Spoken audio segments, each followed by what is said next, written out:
mí me pasa, o me ha pasado en las pocas ocasiones y con pequeñas cuantías en que he sido business angel, he sentido ese vacío, esa zozobra que hay cuando dices invierto, no invierto, salto, no salto.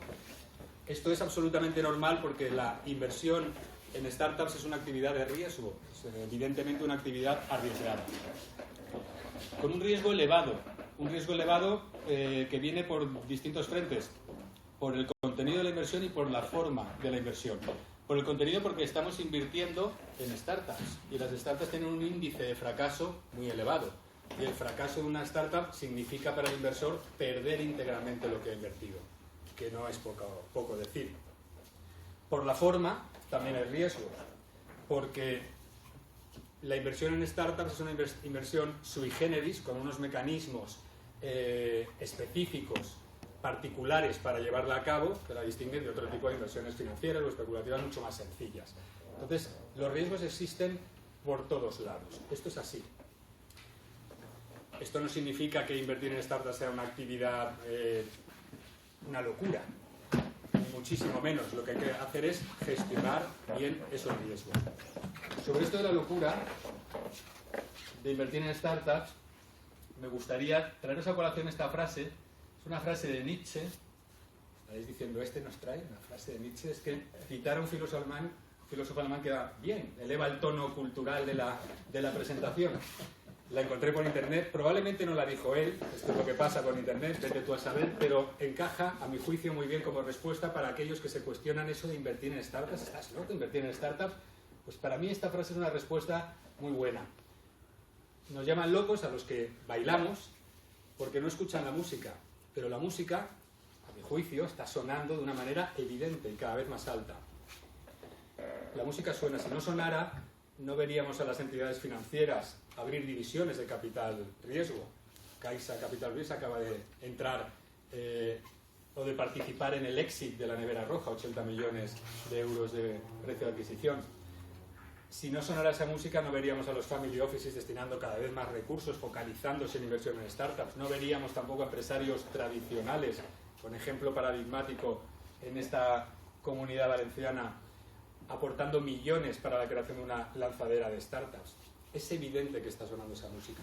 Y lo que quien se plantea invertir en una startup lo que pretende es participar, bailar, hacer esa música también.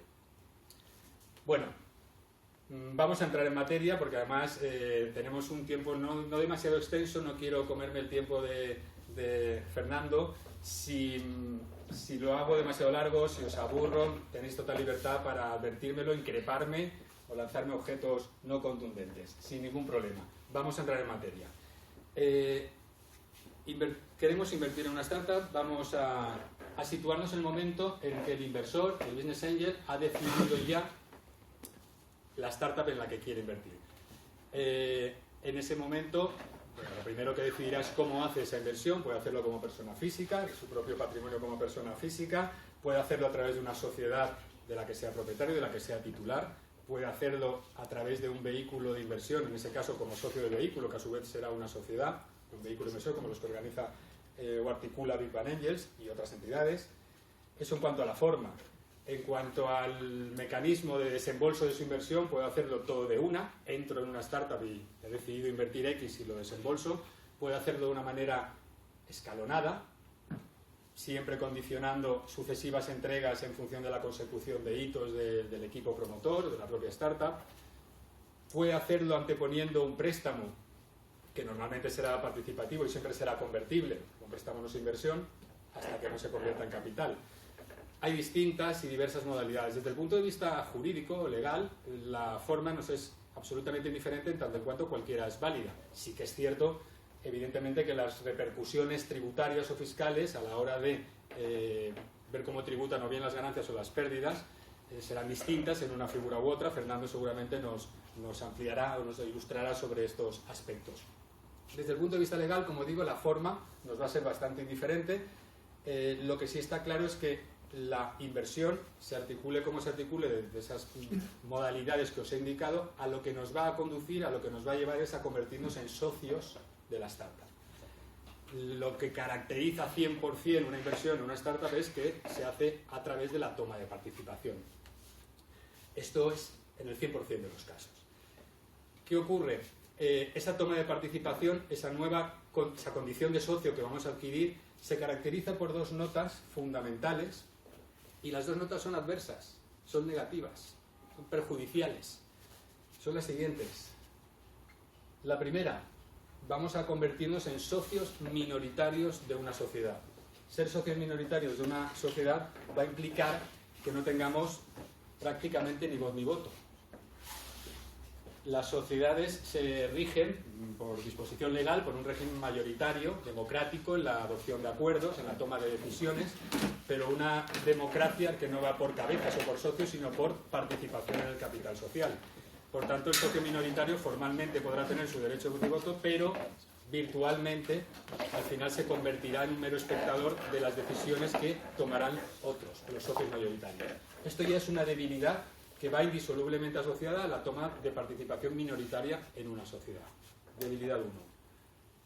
La segunda, con nuestra inversión lo que vamos a obtener a cambio son participaciones sociales de una sociedad limitada, porque el 99,99% periodo de las startups son sociedad limitada.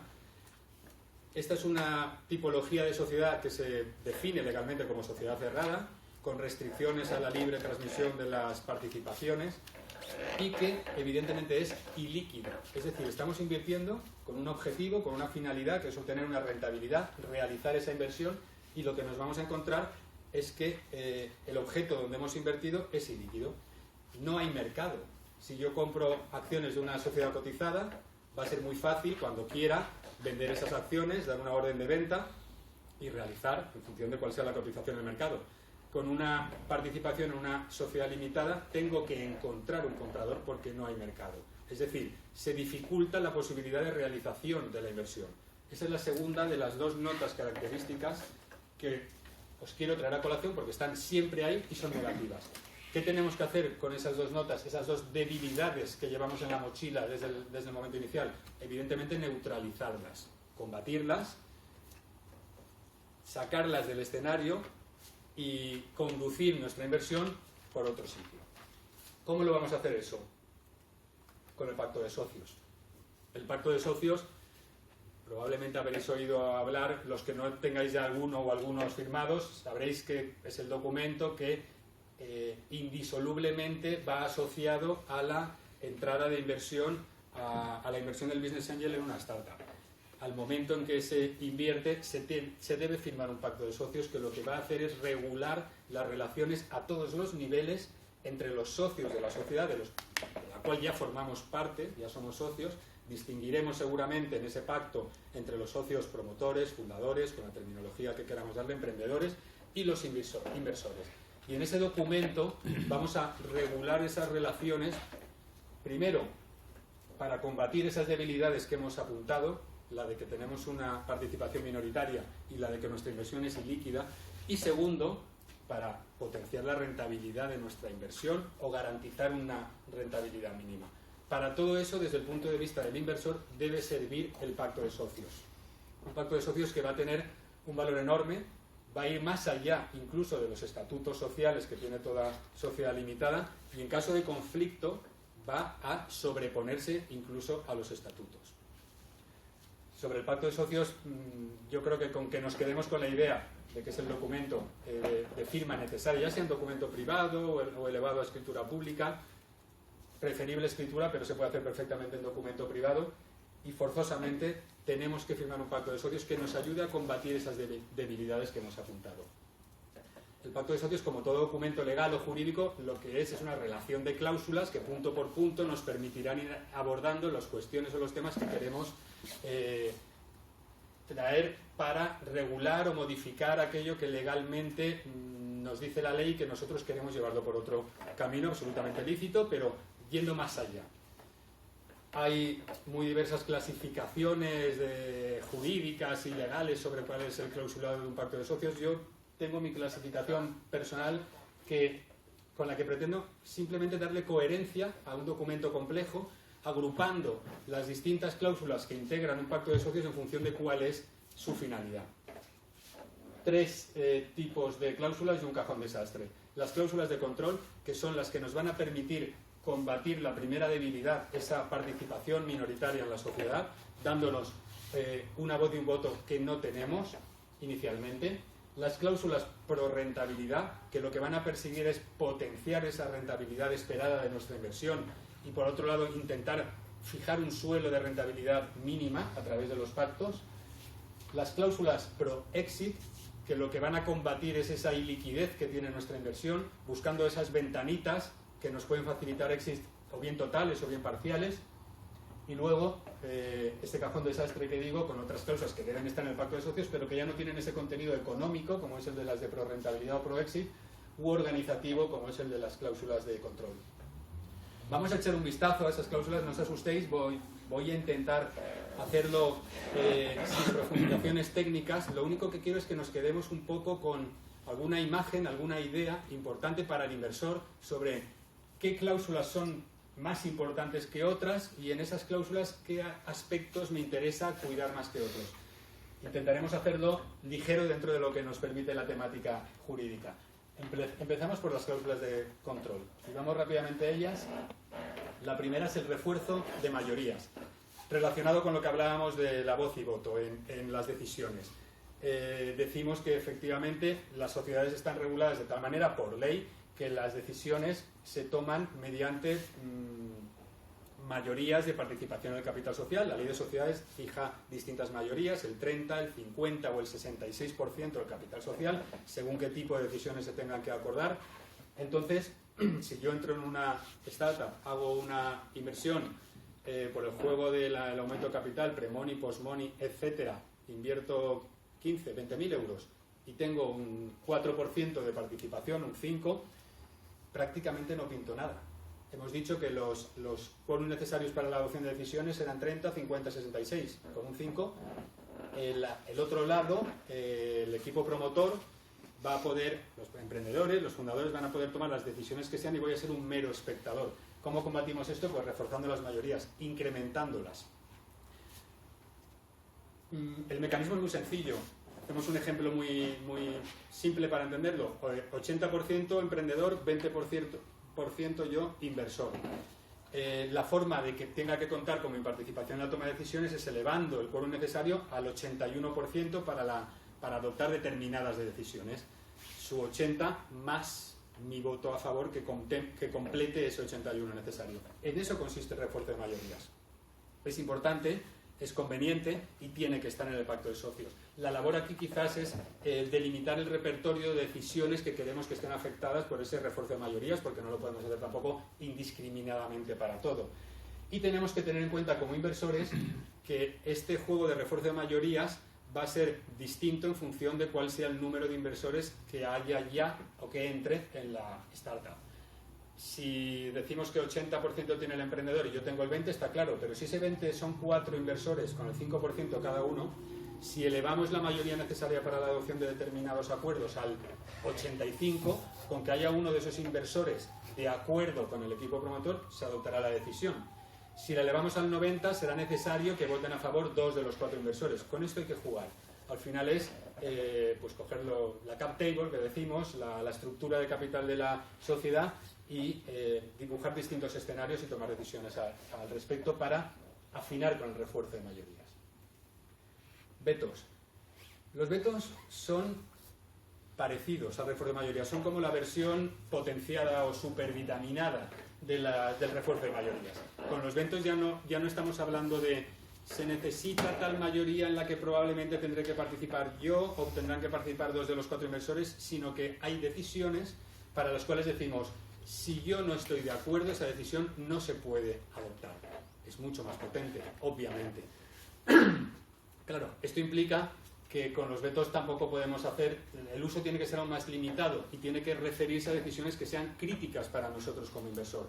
Si yo entro en una startup y digo, a ver, ¿qué decisiones puede adoptar la startup que yo tengo clarísimo que si la adoptara no hubiera invertido? Por ejemplo, utilizo ese criterio, pues cambiar su domicilio social al extranjero, perderle el rastro y dejar de controlar nada. Para una decisión de ese tipo, que se tiene que tomar en junta, quiero un veto. Si yo no estoy de acuerdo, esa decisión no se puede tomar. Se va negociando, se establece ese repertorio de decisiones que queremos someter a vetos y se introduce un veto. Los vetos se aplican tanto a decisiones en junta como a decisiones en el Consejo de Administración, en caso de que sea este el órgano que gobierna la sociedad. La tercera cláusula referida al control y organización es la presencia en el Consejo. Es frecuente que cuando entran inversores, esa startup que ha estado regida por un órgano de administración, administrador único o administradores solidarios, hasta el momento de la entrada de la inversión, pase a ser regulada o gestionada a través de un consejo de administración. La presencia en el consejo está muy bien, nos permite intervenir directamente en el día a día de la sociedad. Yo la veo más, este tipo de medida o de cláusula del pacto, cuando la entrada de inversión se hace a través de un vehículo de inversión, de una sociedad que ya tiene recursos para destinar a alguien a desempeñar ese papel, o cuando son varios inversores agrupados y pueden repartirse según qué dedicación, porque intervenir en el día a día de una startup implica trabajo. Si yo soy un business angel individual y tengo 4 participadas, sería ilusorio intentar estar en el consejo de las 4. Tendría que dedicarme gran parte de mi jornada a ello. Lo veo más para ese tipo de inversiones ya a través de sociedades o vehículos de inversión. Del Consejo de Administración es importante destacar que, a diferencia de lo que hablábamos para las decisiones en junta, que van conforme a la participación en el capital social, aquí una persona es un voto. En un Consejo de Administración de 5 componentes, puede ser de 3 a 12, si no recuerdo mal, 5 componentes, si 3 son inversores, están mandando a los inversores en el Consejo de Administración. Aquí ya no hablamos de participación en el capital social. Esos equilibrios en el Consejo de Administración son siempre objeto de discusión y de negociación, lógicamente. Y un apunte, para el caso de que nos estemos planteando esa posible intervención en el órgano de administración de la startup, es la de intentar ocupar el cargo de secretario. Es un cargo que nos da cierto poder, porque el secretario tiene que certificar acuerdos, estar ahí, puestos a participar. Si además podemos hacerlo con el cargo de secretario, mejor. Estas 3 cláusulas son las que se refieren a esa organización y las que están combatiendo la debilidad de la falta de voz y voto.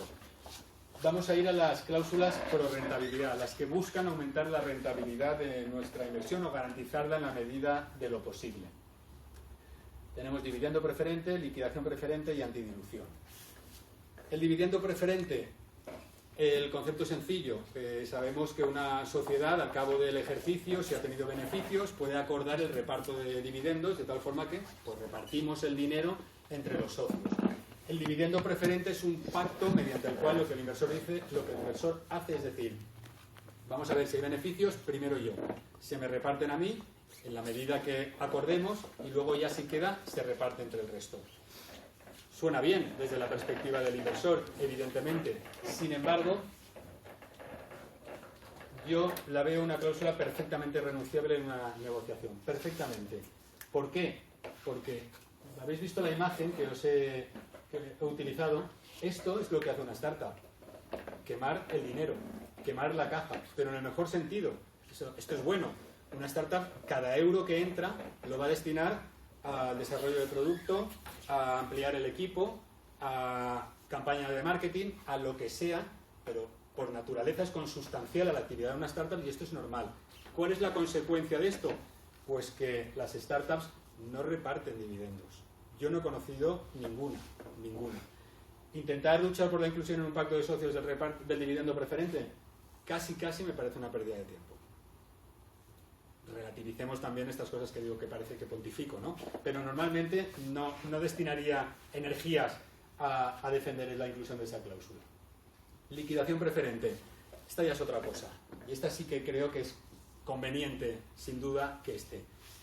La liquidación preferente consiste en lo siguiente. Para el caso de transmisión de la sociedad, para el caso de transmisión de la startup, evento liquidativo, lo llamamos, lo que dice el inversor es, oye, si se transmite, del dinero que entre, lo primero que hay que hacer es pagarme a mí una cantidad que será, por ejemplo, el dinero que invertí, o el dinero que invertí por un factor, 1x, 2x, 3x, y luego ya se reparte. ¿Qué estamos pretendiendo con esto? ¿Qué es lo que busca el inversor? Busca retorno de la inversión, garantizarse, sobre todo en un escenario de venta a la baja, garantizarse ese retorno de la inversión o más en función de que la cantidad que acordemos que se nos tiene que entregar en el momento de transmisión, enajenación, venta de la empresa, de la sociedad, sea mayor que la que invertimos. Esos factores de 1x, 2x, 3x. Esta cláusula es interesante que esté desde el punto de vista del inversor, sin duda. Tiene diversas formulaciones de aplicación. De hecho, es una de las cláusulas que más se puede complicar en su desarrollo y en su plasmación en el pacto. Es de las que más discusiones puede generar. Os he indicado aquí varias, no vamos a entrar, pero porque os quedéis con la idea. Formulación simple. La formulación simple de la liquidación preferente es la de que el inversor, en caso de venta de la empresa, puede elegir entre quedarse o recibir el dinero que se acordó que se recibiría en caso de enajenación, o entrar en el reparto porcentualmente como el resto de socios. Elegirá obviamente la que le arroje una cifra mayor. Este es un planteamiento posible.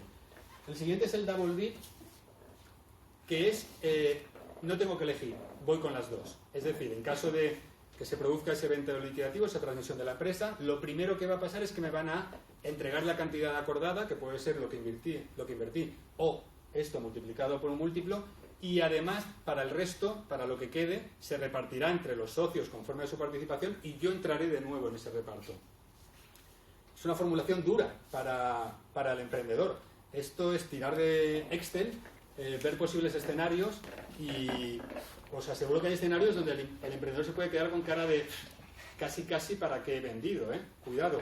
Entonces esto hay que medir, hay que poner en común, hay que empatizar unos con otros y al final decidir una postura razonable. Da para muchos cálculos. La cláusula debe estar, a mi juicio. Antidilución. Este es un fotograma del increíble Hombre Menguante, una película que a mí me encanta, de los años 50, serie B, ciencia ficción, y que representa perfectamente el concepto de dilución, es la temida dilución. Cuando hablamos de dilución, el concepto es muy sencillo. Yo estoy ya en la sociedad, soy inversor. En el momento, si soy business angel, he entrado en fase seed, absolutamente inicial, por tanto un poco con la expectativa o vocación de que entren posteriores rondas después de la mía, posteriores inversores. En el momento que entre un inversor después de mí, me voy a diluir. Nos vamos a diluir todos los socios actuales, porque como entra igual que yo con toma de participación y solo hay un 100% a repartir, donde tenía un 5%, entra alguien que le damos un 3, un 5, un 10 y yo tengo menos, me diluyo. Pues bien, fundamental, la dilución no es mala. Y esto que parece obvio, me interesa destacarlo porque por mi experiencia veo que hay muchos inversores que no tienen interiorizado esto y dicen, la dilución es mala siempre y hay que hacer algo para evitarla. Esto es imposible. La dilución va a tener lugar. La dilución solo es mala cuando implica pérdida de valor, exclusivamente. Cuando implica una dilución, pérdida de valor, cuando la ronda de inversión es a la baja. Es decir, cuando el inversor que entra después de mí entra a un valor de la sociedad inferior al que se utilizó o se tuvo en cuenta cuando entré yo. Lo que llaman down round.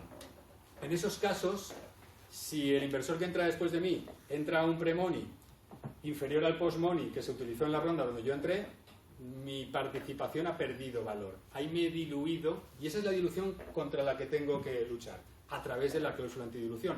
La cláusula antidilución consiste simplemente en que si se da este supuesto, a mí como inversor se me tendrán que entregar participaciones para que tras la entrada de ese inversor que entra a la baja yo me quede con la misma participación que tenía.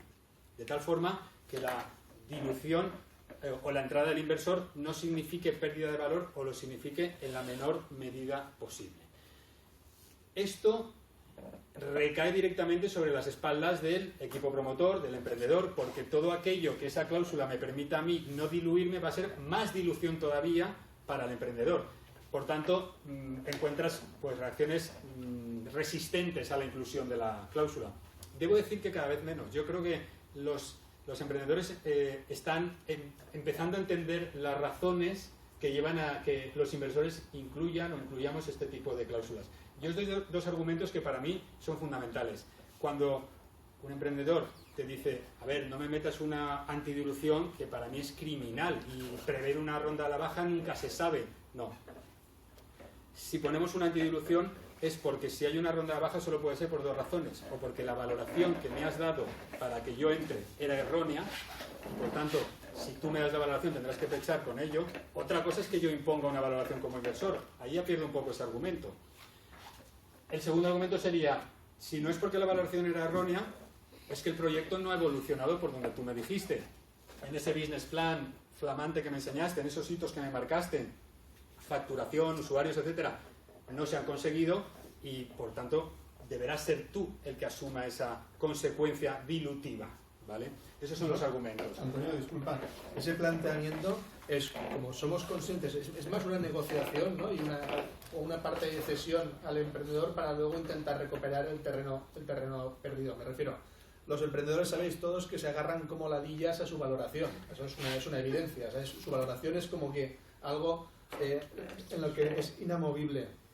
El utilizar una antidilución para que se puedan emitir y haya una compensación si las rondas, o sea, al final el emprendedor justifica su valoración en un business plan que desgraciadamente no se va a cumplir, pero ellos están convencidos de que su valoración está justificada en ese business plan.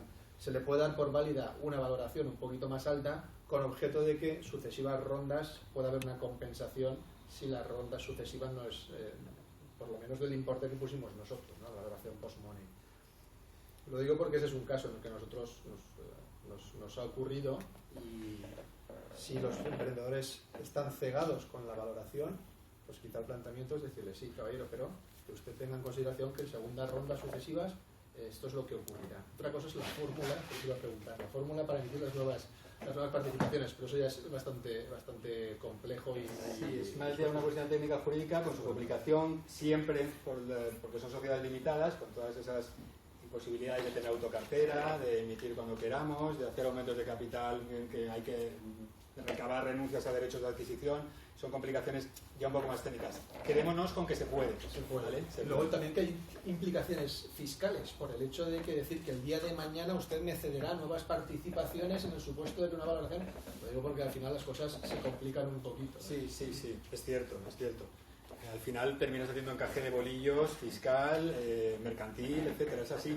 Pero esto, a ver, ocurre porque son mecanismos que se acompasan a la realidad. Las startups son una realidad enormemente dinámica que van 1000 veces más rápida de lo que puede ir la legislación, años luz más rápida. Siempre vamos a estar por detrás, y más aquí. En USA es otra cosa. Allí la legislación está mucho más adaptada para esto, sin duda. De hecho, muchas de las cláusulas son directas, importaciones directas de Silicon Valley. Allí funcionan sin ningún problema, suave, porque la legislación les acompaña. Aquí te vuelves loco. Tienes que hacer malabarismos muchas veces y en su caso también asumir algún riesgo también desde el punto de vista fiscal, donde dices, bueno, ¿cómo interpretará este señor de las gafitas de Montoro esta interpretación que hago yo? ¿Dónde está aquí la...? Bueno, nos lo vas a explicar porque sé que hay alguna cosilla. Una reflexión adicional. ¿Se puede forzar el no perder el 5%, que es el que te permite, en definitiva, poder solicitar una junta de accionistas?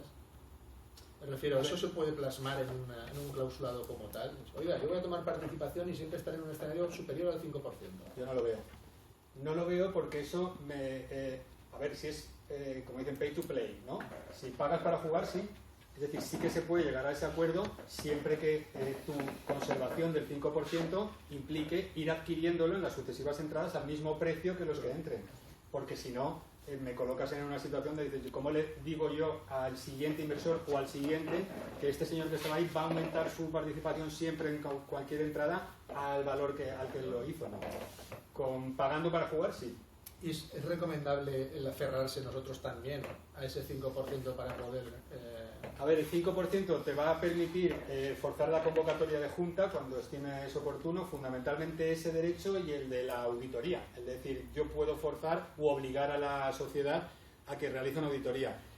Ambos supuestos estamos hablando de una situación ya un poco contenciosa, ¿no? De insatisfacción, de no van bien las cosas y entonces tengo que empezar a... ¿no? ¿Cómo? Cuando empieza la pérdida de credibilidad, ¿no? Efectivamente.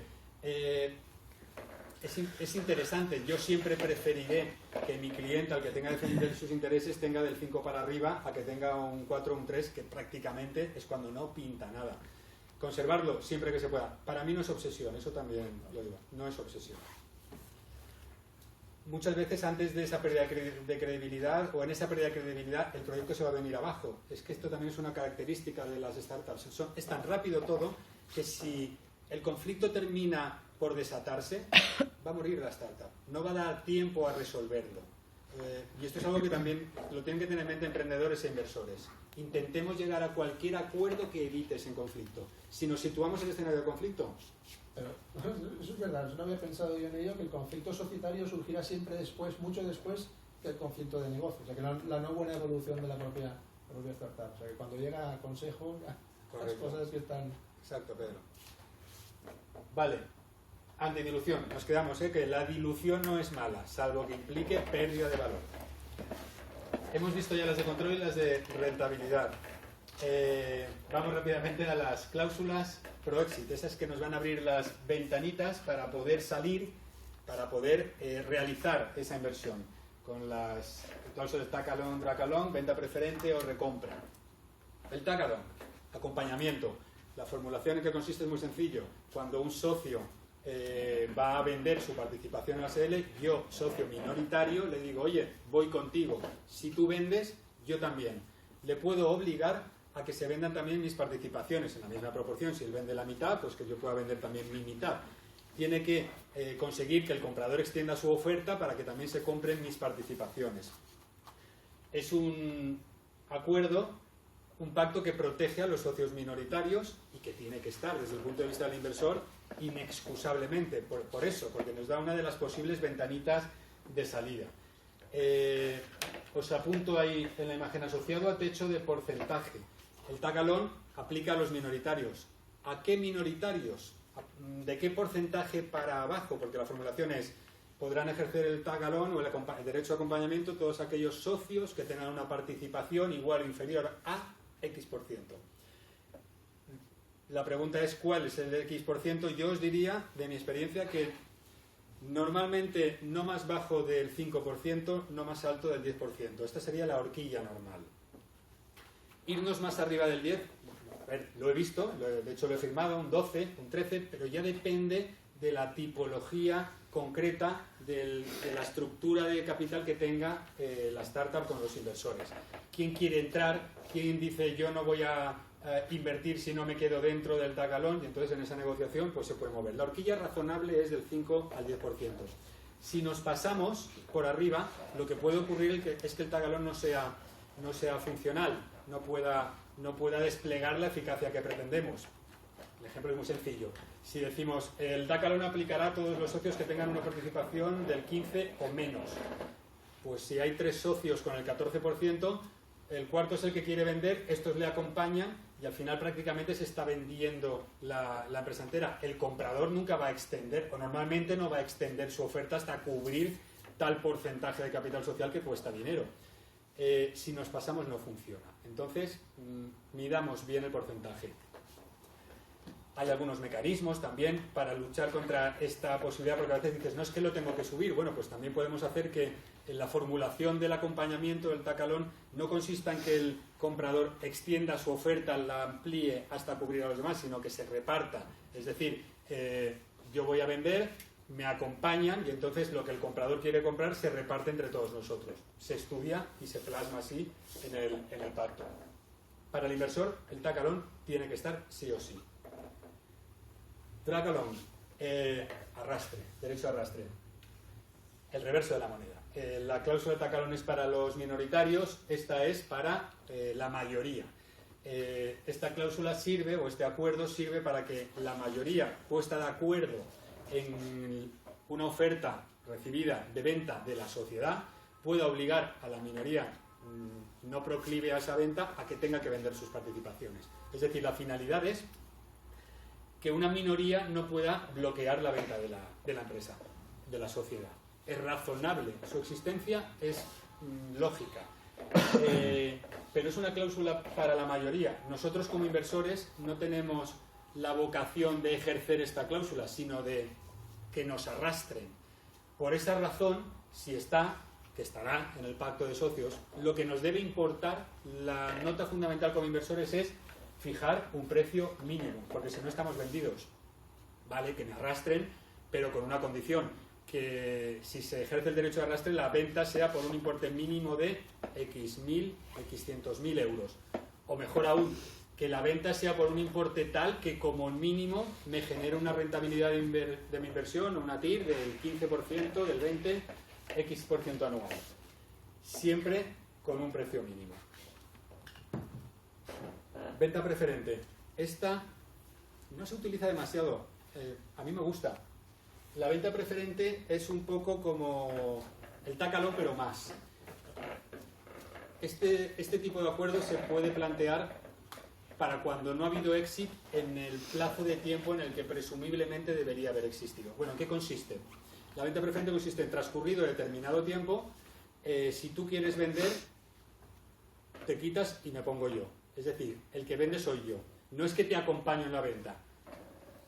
Si, por ejemplo, decimos, y el emprendedor comprende, oye, mi inversión en la startup es una inversión financiera, especulativa, como debe ser, para obtener una rentabilidad, y por la naturaleza del proyecto y por el business plan que me estás ofreciendo, yo creo que en 3 años tengo que haber tenido el éxito, sí o sí. Bueno, pues si esto no ha sucedido, que a partir del 4.º año, cualquier venta que se pretenda hacer de participaciones en la sociedad sea de mis participaciones. No acompañar, sino que sean las mías. A mí me gusta. Su aplicación o no, su conveniencia o no, pues probablemente dependa más de la naturaleza del proyecto en el que vayamos a invertir. Porque también hay startups en las que podemos pensar, bueno, esta tiene una vocación a más largo plazo, es raro salir a bolsa en 3 años, a lo mejor en 8 sí. Y yo puedo sentirme cómodo con esta inversión dentro de 6-7 años y aunque no haya habido éxito, si creo en el proyecto, pues no voy a pensar en una venta preferente. Pero en otro tipo de inversiones donde digo, no, este proyecto es clarísimo, tiene un principio y debe tener un final, etcétera, pues aquí me puede interesar introducirla, porque es potente. ¿Se establece como una opción o como una fórmula pactada de inicio? A ver, como opción te refieres para el inversor. Sí. Bueno, siempre tiene que ser una inversión, siempre tiene que ser una opción. Va en favor mío y por tanto no puede ser una obligación. Es una condición que yo ejerceré si quiero o no, con el poder que eso da. Antonio, disculpa, yo estaba pensando en un escenario en el que concurren distintos inversores privados. Ese derecho de venta preferente es respecto al equipo promotor, respecto a otros inversores, el que lo ha negociado. Claro, ahí ya viene el juego de la negociación. A ver, depende de lo que pueda molestar a los posteriores, a los inversores. Si vamos todos a la vez, todos lo vamos a querer. Qué raro va a ser que uno diga yo la quiero y el otro no. Pluralidad de inversores no llegan todos al mismo tiempo. Entonces, llegan posteriores y hay uno que la tiene. Aquí puede pasar de todo. Los que vienen dicen, yo también la quiero. O los que vienen dicen, o se la quita este o yo no invierto. Puede ocurrir. Caso por caso. Pero, o sea, no hay un planteamiento de te la van a quitar o la tienes que extender. Depende. Porque luego, para que no nos hagamos falsas expectativas, un escenario normal de entrada de un operador con más músculo financiero, un fondo de capital riesgo, tira por los aires todo el pacto de socios. No se adhiere como tal. No. La entrada de un inversor de ese tipo es, el pacto de socios que teníamos firmado se cambia radicalmente. Pero a ver, una cosa es decir, todo esto que estoy pactando luego va a cambiar. Pero va a cambiar, si lo hacemos bien, si me interesa. Cuidado. Claro que entrará un fondo de inversión y pondrá un pacto de socios. Yo lo analizaré y diré, me interesa. Están metiendo muchísimo dinero, estamos hablando de una valoración enorme, esto nos va a dar un potencial, puedo renunciar perfectamente a este derecho, a aquel, porque el escenario ha cambiado y puedo sentirme comodísimo. O bien, no me gusta nada. Oye, pues a lo mejor tenemos una mayoría reforzada para un aumento de capital que puedo bloquear yo. Y digo, mucho fondo de inversión, pero como no nos pongamos de acuerdo, no entran. Entonces, hay que ver en qué momento llegan, qué condiciones tengo yo pactadas. No significa necesariamente que vaya a arrasar, ni muchísimo menos, ¿vale? Venta preferente. Recompra. Esto es aún más potente que la venta preferente. El pacto de recompra cada vez se utiliza menos, antes se veía más. Consiste en, transcurrido un plazo, no es ya que si se vende, si alguien vende voy yo primero, no. Es que transcurrido un plazo, si no he tenido éxito, me recompráis mi participación. Suena estupendo, ¿no? Dices, yo entro y si en 4 años no he tenido éxito, me la van a recomprar. Bien, para mí es de las perfectamente renunciables. tampoco destinaría energías a negociar una cláusula de este tipo, porque su eficacia, como os digo, es relativa. ¿Por qué? Porque al final la obligación de recompra tiene que recaer sobre la sociedad, no sobre los socios. Yo he visto formulaciones que recaen sobre los socios. Para mí eso es absolutamente abusivo. Estamos desnaturalizando totalmente la inversión y convirtiéndola en una especie de préstamo con aval.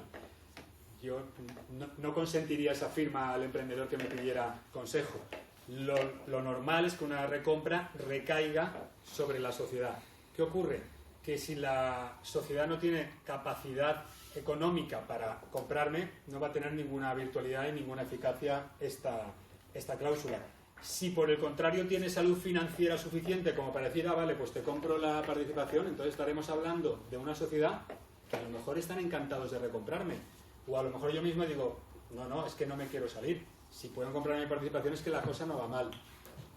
Para mí, en definitiva, de las renunciables.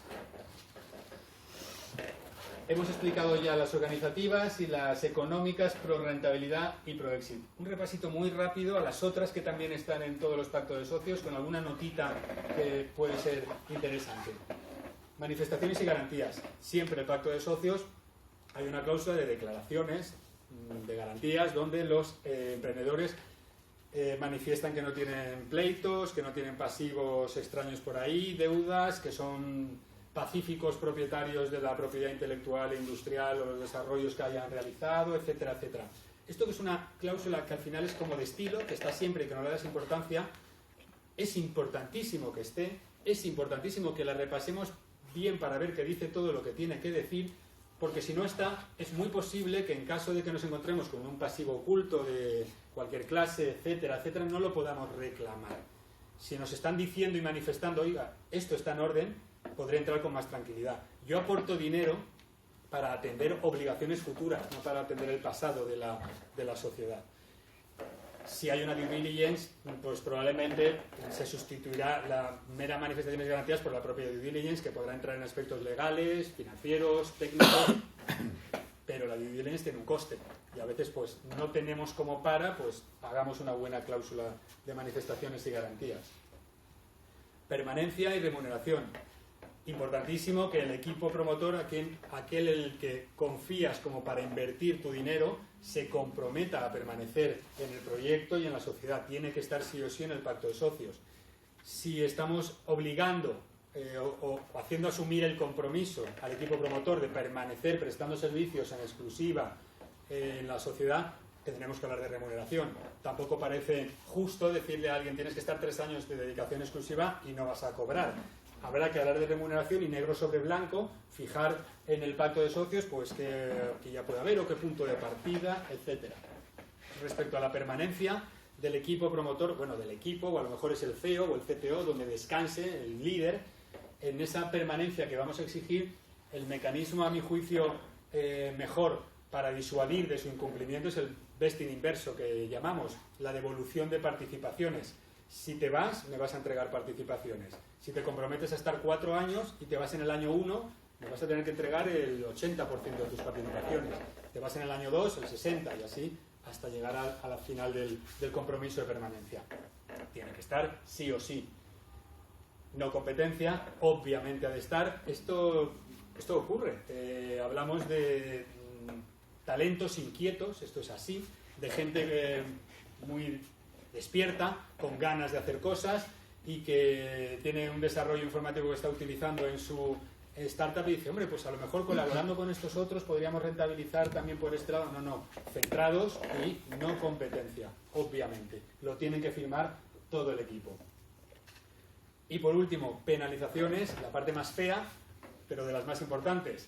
En cualquier documento, en cualquier acuerdo en el que se asumen compromisos o se asumen obligaciones, para que esto tenga virtualidad, porque somos humanos, o les asociamos a esos compromisos unas penalizaciones para caso de incumplimiento, o mal funcionaremos. Tiene que haber penalizaciones en el pacto de socios, las podemos ir incluyendo en cada una de las cláusulas, pues si incumplimos tal, ocurrirá esto, o bien al final una cláusula específica ad hoc para penalizaciones, pero tiene que estar recogido en el pacto de socios. Bueno, perdonad porque ha sido un poco rápido, porque había bastante número de de cláusulas a tratar. Mi idea es que os quedéis con alguna imagen o alguna cuestión que luego cuando os pongan delante de ese pacto o lo negociéis, pues os ayude a recordar alguna cosita importante. Dudas, preguntas. Habíamos hablado de que por eso de que vamos cortos, hacerlas al final, pero si alguno dice igual luego se me olvidan, ningún problema. Igual luego se me olvida. Has dicho al principio de la presentación que recomendabas que el pacto de socios estuviera en escritura pública. No recomendaba exactamente, decía, es diferente pero es mejor, sí. Sí. ¿Por qué? Sí. Claro, buena pregunta. Como abogado me gusta más. Yo si hay un conflicto y tengo que hacer uso del documento donde se reflejó un acuerdo, una escritura pública, había un señor notario que ha dado fe de que había ciertos señores que estaban firmando eso. En un documento privado no es así. Pero claro, ya nos estamos situando en un escenario casi de pleito judicial. Que venga uno y diga, no, es que esa firma no era mía. Si es un documento público lo tienes que demostrar. Si es una escritura es mucho más sencillo. ¿Has visto muchos pactos de socios en la bolsa pública? En escritura, pues veo una tendencia, te diría, cada vez mayor a hacerlo en escritura pública. Y yo sí, personalmente, no soy especialmente defensor de eso. Yo me siento muy cómodo en un pacto de socios firmado en un documento privado. De hecho, las ocasiones más recientes que nos han llevado a hacerlo en escritura pública era una cuestión puramente operativa. Yo recuerdo un pacto de socios que eran ya 11 socios y el pacto tenía pues unas 15 o 20 páginas, a doble 10. 15 por 10, 150. Cada socio tenía que firmar 150 veces, porque si lo hacemos en documento privado, tiene que haber un ejemplar original firmado por todos los socios en poder de cada socio. Esto es un rollo, pero es como debe ser. Y recuerdo que dijimos, oye, vamos a hacerlo en escritura pública, aunque sea por evitar esto. Se funciona perfectamente con un documento privado. Perdona la ignorancia, la única diferencia es el repudio de la firma. Básicamente, sí. Es que el señor notario da fe y cobra por ello. Como sabemos. Sí, es que, a ver, la intervención del notario es imprescindible en el proceso de inversión, ¿no? Es un aumento de capital. Y a veces dices, es que vamos a un aumento de capital de 10.000 euros. ¿Y cuál es el coste de esta inversión? Y dices, ¿notario? Los registradores también cobran. Muy lícitamente, ¿no? Se tienen que cobrar. No diré yo que no deban. Las cuantías a lo mejor pueden ser discutibles. Pero al final dices, para una inversión de 10.000 euros el coste son 800, 900. Estamos hablando de casi un 10%. Esto es una barbaridad. Esto, pues quizás habría que pensar en mecanismos alternativos, pero sí, es complicado. Nosotros, de hecho, lo que estamos intentando es la forma de articularlo, pero no llega en toda su extensión, es reflejar determinados clausulados dentro de los propios estatutos de Constitución. Si es vía Constitución, sí. Si llegas a tiempo de decir, no, es que entro en la Constitución. Claro, eso es fase completamente primigenia. Pero claro, en segunda ronda... Pero cuidado con los registradores cachondos que me tienen la escritura para atrás. No, bueno, de hecho lo estamos intentando en Madrid y Barcelona, no en Valencia. No, da igual. En Valencia, es así, es decir, aunque sea Constitución, es verdad, te vas por el registro, hablas con ellos, oye, esto tal, me lo vas a emitir, no se mojan, porque luego es que parece que les gusta devolverte con defecto. Facturan 2 veces, claro. El planteamiento es que tiene que ser en la fase primigenia en primera Constitución, porque para suscribir ampliación ahí no hay tutía. ¿No? Sí. Bueno, una modificación estatutaria. Claro, más honorarios de registro. Encarecemos todavía más el proceso. Es así. Pero por lo menos no tienes que firmar ni movilizar a 61 tíos para estar en una notaría con una escritura que no está terminada. Efectivamente, sin duda. Pasamos a Fernando y así luego agrupamos cualquier otra duda que pueda surgir para el final. Si me disculpáis, yo he hecho solo en falta una que me gusta especialmente, que es la de rescate. Oye, si todo va mal, cómprame por €1 y tienes la obligación de comprarme por €1. Ese es bastante novedoso. Antes no se veían y es verdad que cada vez está más, sí. Libérame de este suplicio y por €1 mi paz y la gloria, pero el proceso o el evento de liquidación y lo que tenga que venir, por lo menos estás completamente al margen, porque si estás como consejero, bueno, sí, como consejero siempre puedes renunciar sin que te compren participación, pero al final eres socio y dices, es que ya no tengo ningún interés en ser socio o aparecer como tal, no tengo ningún interés, o quiero realizar la pérdida, ¿no? En un momento dado, compré participaciones y quiero poder decir que las he vendido con pérdida, y para eso pues esa cláusula es un mecanismo que sirve. No es pro rentabilidad ni pro exit, pero es por salvar un poco los trastos, ¿no? Al final. Ahora entiendo que veremos la implicación fiscal que pueda tener esto, si la tiene. Porque, bueno, las pérdidas al final... ¿Puedes imaginar algún acto? ¿Puede compensar las pérdidas? Decía si la tiene. No hay acto humano que no tenga implicación fiscal, Pedro. Esto es así. Y casi siempre mala. Esto es así. Bueno, damos paso a... Muchas gracias. Fernando.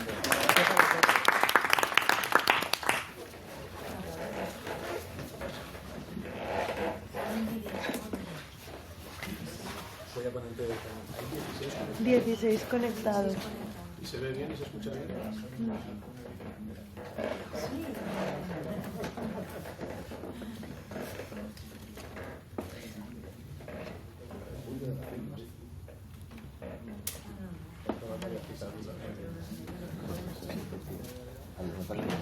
¿Quieres que cambiemos? Ya estoy muy bien.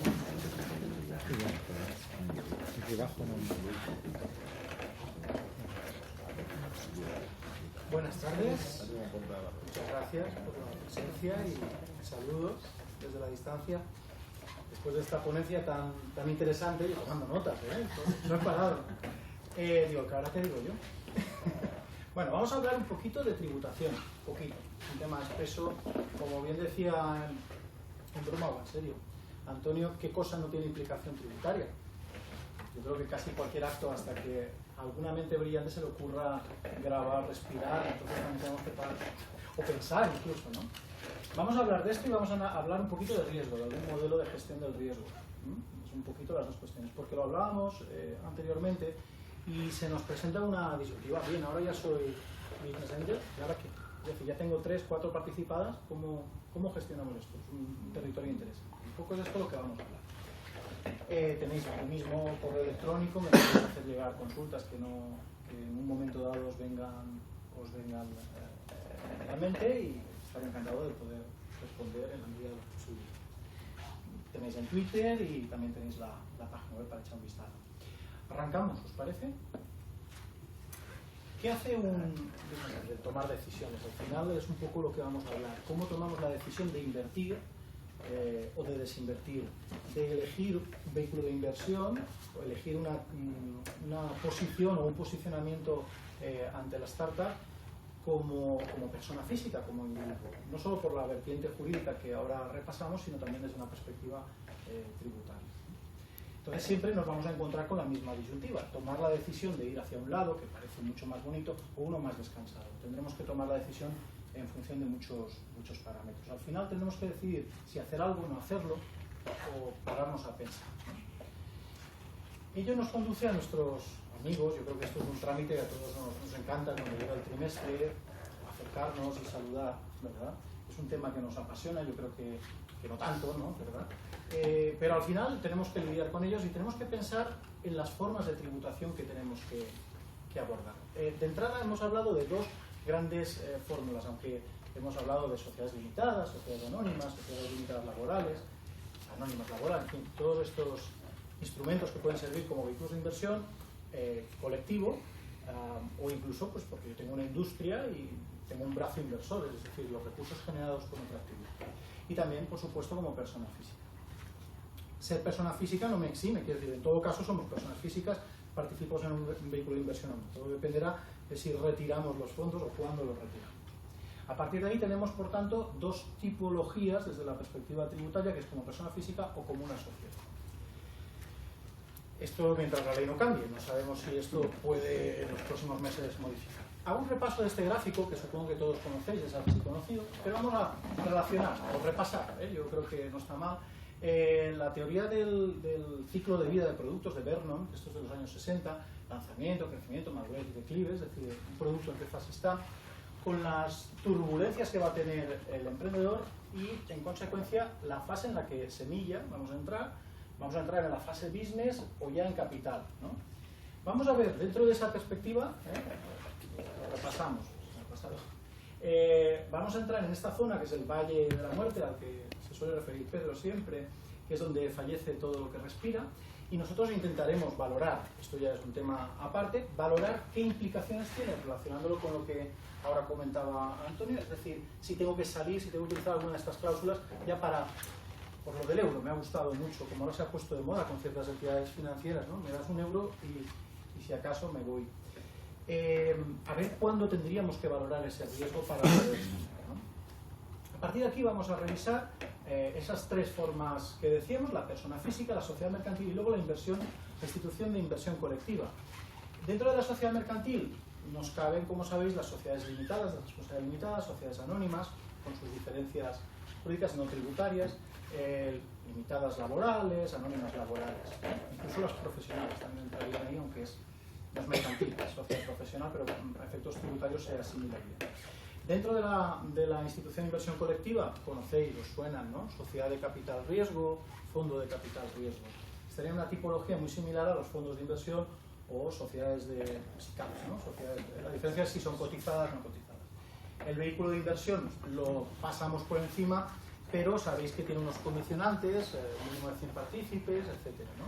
Capital mínimo, pues eso, cantidades importantes, 1,2 millones y demás. Tributación mucho más baja, lo vemos ya de entrada, siempre y cuando yo no rescato, es decir, no retiro fondos, no retiro. Capacidad de decisión mucho más pequeña si es un vehículo muy grande y normalmente son family office las que lo articulan. Por tanto, vamos a centrar la exposición en gran medida sobre la sociedad mercantil y sobre la persona física, porque son los dos vehículos que entiendo, si hiciéramos una pequeña puesta en común, son los que venís a utilizar, casi en su mayoría la persona física, o sea, al que dedicaremos un poquito más de tiempo en esta parte, en este bloque. Lo hemos teorizado como rendimiento que obtenemos implícito y rendimiento explícito. Esta es una conceptualización pura y dura, pero es para diferenciar aquella cuestión que es el valor añadido, el valor que voy a generar con el exit, o el rendimiento que voy a ir obteniendo con dividendos. Coincido con lo que se ha comentado, es muy rara vez una startup reparte dividendos, o con los préstamos, y aquí sí que puede darse un abanico de tipologías muy interesantes, con préstamos participativos, convertibles, etc. Y vamos a analizar a cada uno de ellos. Como las instituciones de inversión colectiva las pasamos, vamos a centrar, si os parece, en cada una de las dos que hemos dicho. La persona física, que tributa por impuesto de la renta, o impuesto sobre la renta de las personas físicas, y las sociedades, que tributarían en el impuesto de sociedades. Voy a centrar en la persona física, porque es la que tiene un mayor ámbito de interés, ¿no? Sabéis que ha habido una serie de reformas, aquí vamos dándole al Real Decreto y, en fin, los sábados ya no compramos periódico porque tienes el BOE, a ver qué han aprobado ayer y estas cosas tan divertidas. Y hemos tenido varias modificaciones y un poco os hago el croquis, un resumen de cómo queda la foto finish. Decía yo en un slide, un poco de broma, hoy por hoy, quizá dentro de 6 meses esto cambie, seguramente cambie, ¿no? O dentro de 8 meses en este caso. Si nosotros teníamos participaciones antes del 29 de septiembre de 2013, pasa una cosa cuando las vemos. Si nosotros teníamos participaciones después del 29 de septiembre, o las hemos adquirido después del 29 de septiembre, cuando las venda pasará otra cosa diferente. Entonces vamos a ver las dos tipologías. Esto es porque luego lo vieron, lo cambiaron, volvieron a sacar otro. O sea, en fin, os lo resumo porque es un vericueto muy divertido, jocoso, para tomar un café y hablarlo con calma, ¿no? Un poco repasarlo con una sonrisa. Dentro de este contexto vamos a ver que aquellas participaciones que hubieran sido adquiridas con anterioridad al 29 de septiembre del año 2013 podrían estar consideradas, o estarían consideradas en su momento del exit, en el régimen de exención por personas físicas. Por tanto, tendríamos una exención del 100% de ese beneficio generado y habrían una serie de requisitos que ahora repasaremos, tanto para la startup como para el inversor, que de cumplirse darían lugar. Y entramos en un territorio muy chulo que creemos que lo cumplimos y luego vienen a comprobar si lo cumplimos. Y ahí también se da una persecución del ratón y el gato. En los requisitos de startup ya os avanzo que hay unos que son cuantitativos, de número, y otros cualitativos, de tipología, ¿no? Tiene que darse esto. Y en los del inversor, o el business angel, tendríamos que cumplir una serie de requisitos también no demasiado complicados. Como veis, el esquema es bastante parecido, de hecho es igual, solo cambia una palabra: deducción. Una cosa es exención y otra es deducción. Es decir, aquellas participaciones o aquellas exits de participadas adquiridas con posterioridad al 29 de septiembre, cuando hagamos el exit, ahora vemos las características, me permitirán deducir de la cuota de IRPF. Es decir, en la compra, no en la salida. Esta es la diferencia que hacemos. En el momento que yo compre, tendré derecho a una reducción. Fomenta, teóricamente, el business angel, el ecosistema emprendedor. El otro es en el momento del beneficio. Esa es la primera y principal diferencia. Aquí es cuando yo vendo, obtengo un beneficio, aquí es cuando compro, me dan derecho a una reducción de la cuota. O en este caso una reducción de la cuota general del 20% sobre lo invertido. Los requisitos o la parrilla vienen a ser los mismos. ¿Tiramos adelante? Vamos a ver los requisitos que debería tener presente o cumplir esta startup. Cuantitativamente, el valor de la adquisición que nosotros hemos hecho en la startup debe ser inferior a 25.000 euros por ejercicio. Eso incluiría todo lo que he soltado o he puesto encima de la mesa, es decir, capital más prima. Requisitos de tipo cualitativo que debe cumplir la startup. Debe ser una forma jurídica de las que conocéis, sociedad limitada, anónima o las laborales correspondientes. No debe estar cotizada. Debe contar con actividad económica. Es decir, debe no ser una simulación de startup, sino que funcione y tiene una actividad económica. Por ello también debe tener un contrato laboral de un trabajador como mínimo a jornada completa. En el momento en que suscribimos esas participaciones, debería tener unos fondos propios inferiores a 200.000 euros. Si os dais cuenta, esto nos reduce mucho al capital semilla, a fases embrionarias, porque claro, si queremos, es decir, que el legislador siempre está pensando, pero quizá no piensa todos los casos más habituales. Si estamos pensando en empresas con un potencial más elevado, pues no es de aplicación esto. Ahora veremos que también existe alguna limitación de cara al inversor, que tampoco están muy pensadas, o quizás sí, o están muy bien pensadas, no lo sé, esto ya lo dejo a vuestra elección. Pero desde la perspectiva de que sea algo popularizable y que se pueda dar verdaderamente un fomento de la inversión, hay algunos elementos que están interfiriendo. No debe tener el inversor operaciones, lo que se llaman operaciones vinculadas de carácter mercantil o de otro tipo con la propia startup, es decir, no vale que yo sea accionista y tenga otro tipo de relación con la sociedad, pues que le haga una consultoría o lo que fuera, ¿no? Es decir, debe haber una separación clara de los roles en este aspecto. Cumplimos el cuantitativo, cumplimos el cualitativo respecto a la startup, y respecto al business necesitamos varias cosas. Primera, que haya sido en la Constitución o en el aumento de capital que se hubiera dado en los 3 años siguientes a la Constitución. Ahí ya puede haber algún caso que empiece a escapársenos. Control efectivo de este inversor debe ser inferior al 40%, directa o indirectamente, es decir, hasta familiares de tercer grado de consanguinidad y de afinidad, es decir, la familia política también, estaríamos ahí metiendo en el mismo saco, ¿no? Y esta quizá, a mi modo de ver, es la que mata a la gallina de los huevos de oro. Hasta aquí pues era plausible, quizá alguna startup, pero normalmente estaríamos dentro de los 3 años de la Constitución. Entonces, bien, el volumen de fondos propios podría ser alguna limitación y sobre todo los topes. A mi modo de ver, el hecho de que yo tenga que permanecer mínimo 3 años y máximo 10 encorseta de una manera excesiva el margen de maniobra de un inversor para poder salir bien con el exit, con el beneficio, o ahora veremos otras posibilidades que están relacionadas con algunas cláusulas para poder salir favorecidas, porque el compendio de nuestra cartera así lo pueda aconsejar, ¿no? Eso va en el bloque siguiente, ¿no? Entonces, el hecho de la permanencia mínima de 3 años, máximo de 10, quizá es muy rígido, y esto produce una distorsión, porque los agentes económicos todos tomamos decisiones en función de los riesgos. Y esto introduce una barrera de salida y supone per se un riesgo, ¿no? Un riesgo de permanencia, por tanto de pérdida de oportunidades y, al menos de manera latente, de pérdida de rentabilidades, ¿no? Por lo menos nos quita cintura. Como he dicho, en las que adquiriéramos, imaginemos, el mes pasado, ¿no? Y ahora iríamos a valorar, como yo estaría tributando ahora en el año 2015 la renta del 14, pues si yo he hecho una inversión de 20.000 euros, ¿no?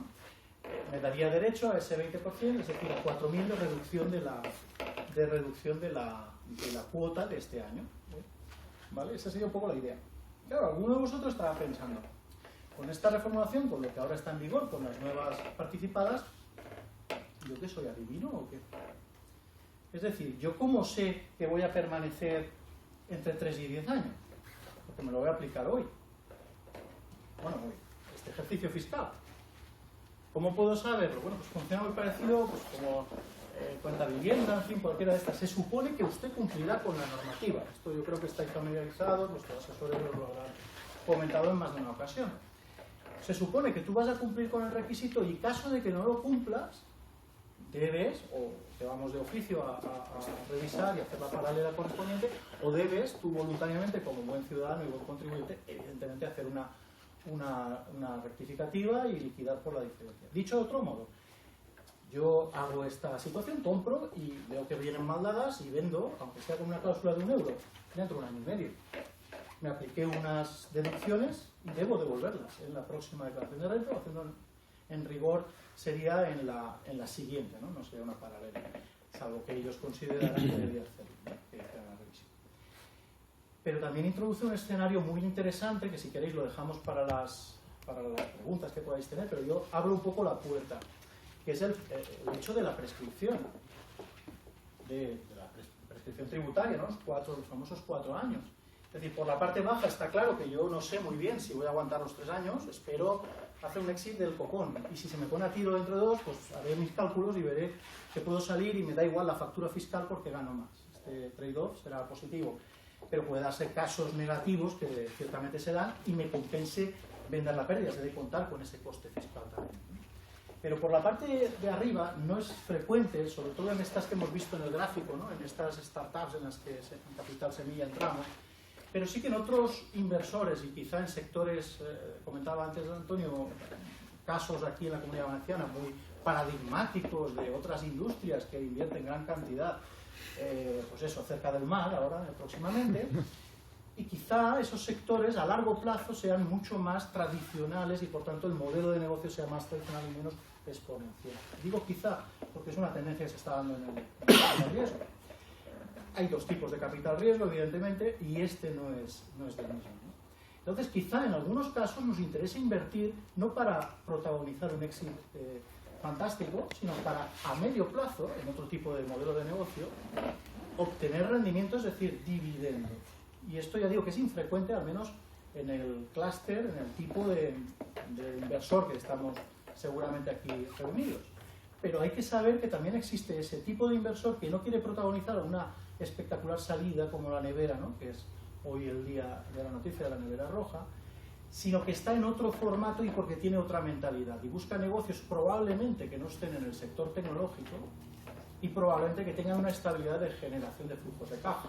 Esto es un fenómeno paralelo al fenómeno del ecosistema o el frecuente en el ecosistema emprendedor. Todo es ecosistema emprendedor. Hablo de industrial, hablo de biotech, en fin, hablo de otros sectores que pueden crecer muy rápido o puede ser mucho más interesante para esos emprendedores mantener la inversión. En algún caso de estos podría darse también el hecho de que me interese permanecer 11, 12 años. No salir a la segunda o tercera ronda, ¿no? A la cual. En esos casos podría darse la situación, porque lo tengo en pérdidas, que es otro escenario. Digo, mira, oye, no voy a salir y voy a aguantar un poquito más, a ver si, porque ahora ha entrado más capital, me han ido diluyendo o no, y a ver si en el año 12, 13, vendo. ¿Qué ocurre si vendo en el 12? Que pago una leña, ¿no? Pago un dinerito. ¿Y si vendo en el 13? ¿Y si vendo en el 14? ¿Y si vendo en el 15? Es un escenario que ha prescrito. Es decir, la reintegración de esas cantidades deducidas o esas deducciones practicadas habría prescrito, puesto que desde el momento que se cumple el límite que son los 10 años, a mayor rigor sería desde el mes de junio, que es cuando finaliza el periodo de liquidación del IRPF, del año 10 más 1. Pues 4 años después ya no tendríamos que liquidar esa cantidad. Dicho de otro modo, y démosle la vuelta al argumento, porque veía caras como que dice este hombre, la cantidad que yo aguanto 12 años, no, es que nos puede interesar en ciertos casos mantenerla si está chicha boba para no pagar la factura.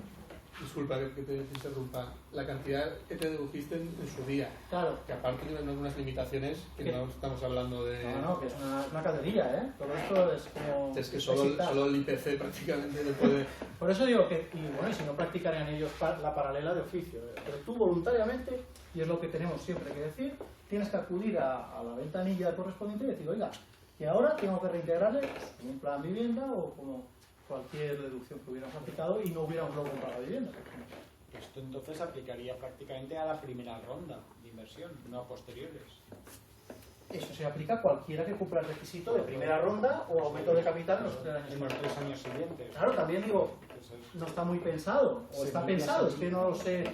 Yo no tengo elementos para valorar si está pensado, entendedme, ¿no? La retranca, o no está pensado. Es decir, si verdaderamente se pretendía, el legislador pretendía poner ese coto sabiendo que donde verdaderamente se aglutina, o por el contrario, siendo muy benévolo, el legislador sabe que en las fases iniciales es donde debe facilitarse el business, y luego que venga el capital riesgo al 1%. Es decir, que tribute el 1%. Es decir, no sabemos si hay un diseño inteligente o aleatorio. Lo que te da la clave es el valor de adquisición, y según la ronda el valor de adquisición no va a ser la parte que tenga 25.000 euros. Yo quería preguntarte... No, bueno, valor de adquisición es lo que tú pones. Sí. Y tu dilución será, ahí tengas un 0,2. Preguntarte, ¿esos 25.000 euros es por startup? Por ejercicio. Por ejercicio. Por ejercicio. Por la Es que suma de todas las inversiones que has hecho, el máximo será 25.000 Tú euros. imagínate si haces 5 inversiones, haces coinversión, 5.000 euros, que estamos, depende de la fase, depende de cada caso, pero igual estoy teniendo lo que decíamos antes, del 4% de cada uno, o sea, no sé, este trazo grueso, mi modo de ver, no es perfilada, la norma no acompaña, como decíamos antes, como en Silicon Valley, no acompaña o no viste como un guante a la mano, no acompaña al ecosistema. Es una primera interpretación, luego cada uno puede tener las suyas, ¿sí os parece? Sí, una cosa. Si la startup no dura 3 años, cosa que tampoco es infrecuente, Claro, es una muy buena pregunta, porque entrarías en el escenario de tener que devolver la pasta. encima. No, porque daros cuenta, tu exit sería por liquidación. Y luego, Luego hay trucos, es decir, ahí también tendríamos una pérdida y podríamos compensar, esto lo podemos ver aparte. Pérdida patrimonial. una...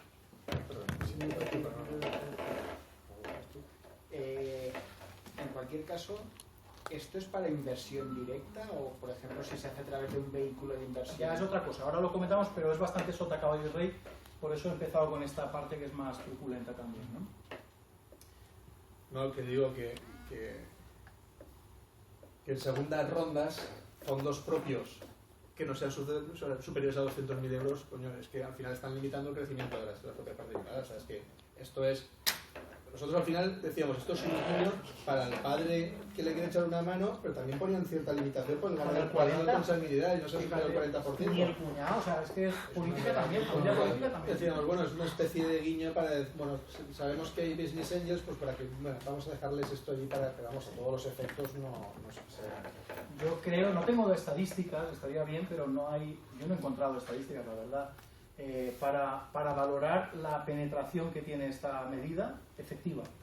Ahora te diremos, Sería chulo, ¿no? Ahora te diremos Digo nosotros, públicas de la EA, yo me refiero a datos de ellos, ¿no? sí, nosotros, bueno, y esto os lo comento, nosotros lo que hicimos fue plantear, nosotros tenemos un vehículo de coinversión de 61 personas constituido en 2013, que para la renta del 2014 nos practicamos la deducción previa consulta a la Dirección General de Tributos, es decir, caballeros, a todos los efectos, nosotros nos juntamos en un único vehículo de inversión cuyo objeto es la toma de participación en una startup, con lo cual a todos los efectos la inversión va destinada directamente a la startup.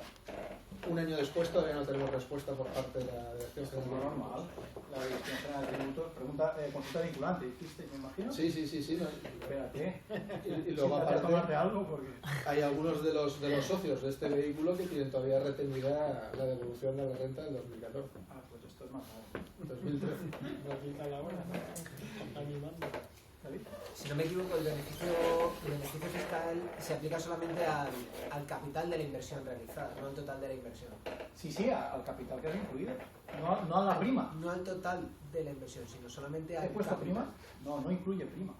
No incluye prima. No incluye prima, se ha colado en al capital, con lo cual incluso entrando en rondas posteriores las deducciones, o sea, el precio que pagas de más es mayor. Es que el beneficio fiscal es muy pequeño.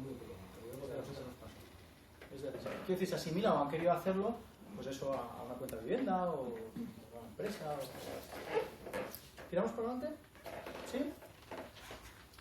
Bueno, vamos a ver la parte de cómo tributaríamos. Aquí tributaríamos por esas plusvalías cuando el exit es exitoso, ¿no? Cuando sale bien, y vemos un poquito la diferencia que habrá o prevista, todo esto puede cambiar, seguramente cambiará. pero ahora mismo lo que hay encima de la mesa para el 15 y para el 16, ¿vale? Va por tramos, esto yo creo que todos lo controláis, y hay 3 tramos. Este año se ha encargado la exención primera de los 1.500, o sea que ahora se paga desde el euro 0, o sea, desde el euro 1, el 20%, eso sí que lo han bajado. 22 en el tramo que va de 6.001 hasta 50.000 y por encima de 50.000 el 24%. Ahí pagaríamos, esto es la base del ahorro, pagaríamos por ese beneficio que podemos compensar con otras pérdidas. El tema de los intereses tiene otro tratamiento, es decir, si yo simultáneamente soy accionista y he hecho un préstamo, ¿no? Ambas cuestiones que pueden darse simultáneamente o pueden darse primero una y luego es convertible y se transforma en acciones, pero en tanto que se dé la circunstancia de ser accionista, pues hay una división. Una parte va a la base imponible general, que como sabéis, una persona que gana un buen dinero puede llegar al 50% según la comunidad autónoma, y otra parte va a la del ahorro, que como veis es un tramo, en 3 tramos, perdón, pero una cuantía fija.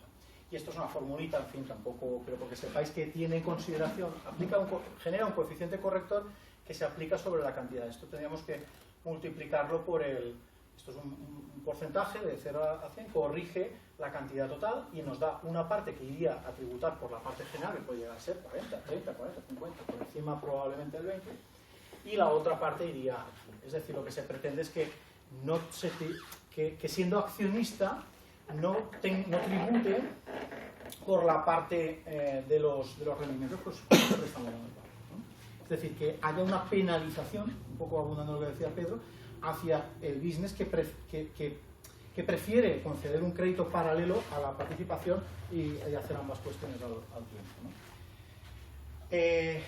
El impuesto de sociedades, que sería el que aplicarías, excepto si estamos en una institución de inversión colectiva, es decir, cualquier sociedad, SL, SEA, estaríamos en el año 2015, cuando la base es menor de 300.000 euros, en un 25, y cuando la base es mayor de 300.000, en 28. Claro, no hay que darle demasiada vuelta para ver que el tipo máximo, con un exit, por ejemplo, de un beneficio de 60.000, de 51.000, sea 24 y aquí sea 25, ese es el umbral, a partir de aquí más interesante. También por eso se apuesta por eso, pese a la no deducción o a la poca ventaja que puede a priori tener la deducción. ¿Qué ventajas tiene un vehículo de inversión?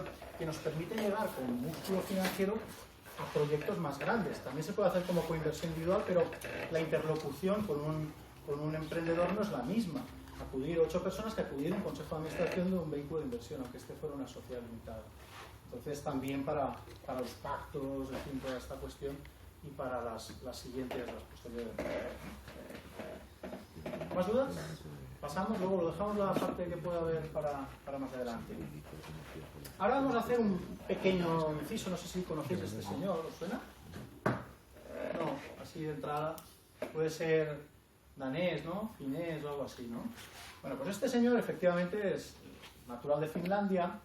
Erkko Autio es un profesor en este momento está dando clases en la Imperial College de Londres, que es una escuela de negocios. Él ha profundizado mucho en su trabajo académico sobre la función que tiene el business angel en la generación de valor, es decir, en aquellas startups que generan valor, que están en ese tramo, digamos, de introducción y crecimiento de la empresa, pero no emprenden por necesidad. Esto ya lo sabéis por otros seminarios y otras jornadas, que es muy importante la valoración de esto. ¿Por qué traigo la colación? Porque él ha hecho trabajos muy potentes sobre el GEM, analizando que el alto potencial que tienen este tipo de startups, las de high value, residen en el papel que tiene el business. Lo digo porque en la fase, esto nos sirve de puente hacia la segunda parte, que es ya un poco de alguna idea, ¿no?, de control de gestión del riesgo. ¿Qué tipo de business somos? Yo invierto, pongo mi dinerito y me espero, pues, como en un IPF, es decir, plazo fijo que me vayan a pagar los intereses. No, esto no, rara vez hay dividendos, esto lo sabemos. Pero debo tener un control del riesgo que al menos me permita valorar que estoy partiendo de una presuposición, y es que todos miramos no solo el periódico por la mañana para saber qué ocurre, sino que encima nos preocupa periódicamente, no sé si esto es trimestral, mensual o semanal, conozco algún business en el que lleva un control casi quincenal sobre su participada y con el buen matrimonio del emprendedor.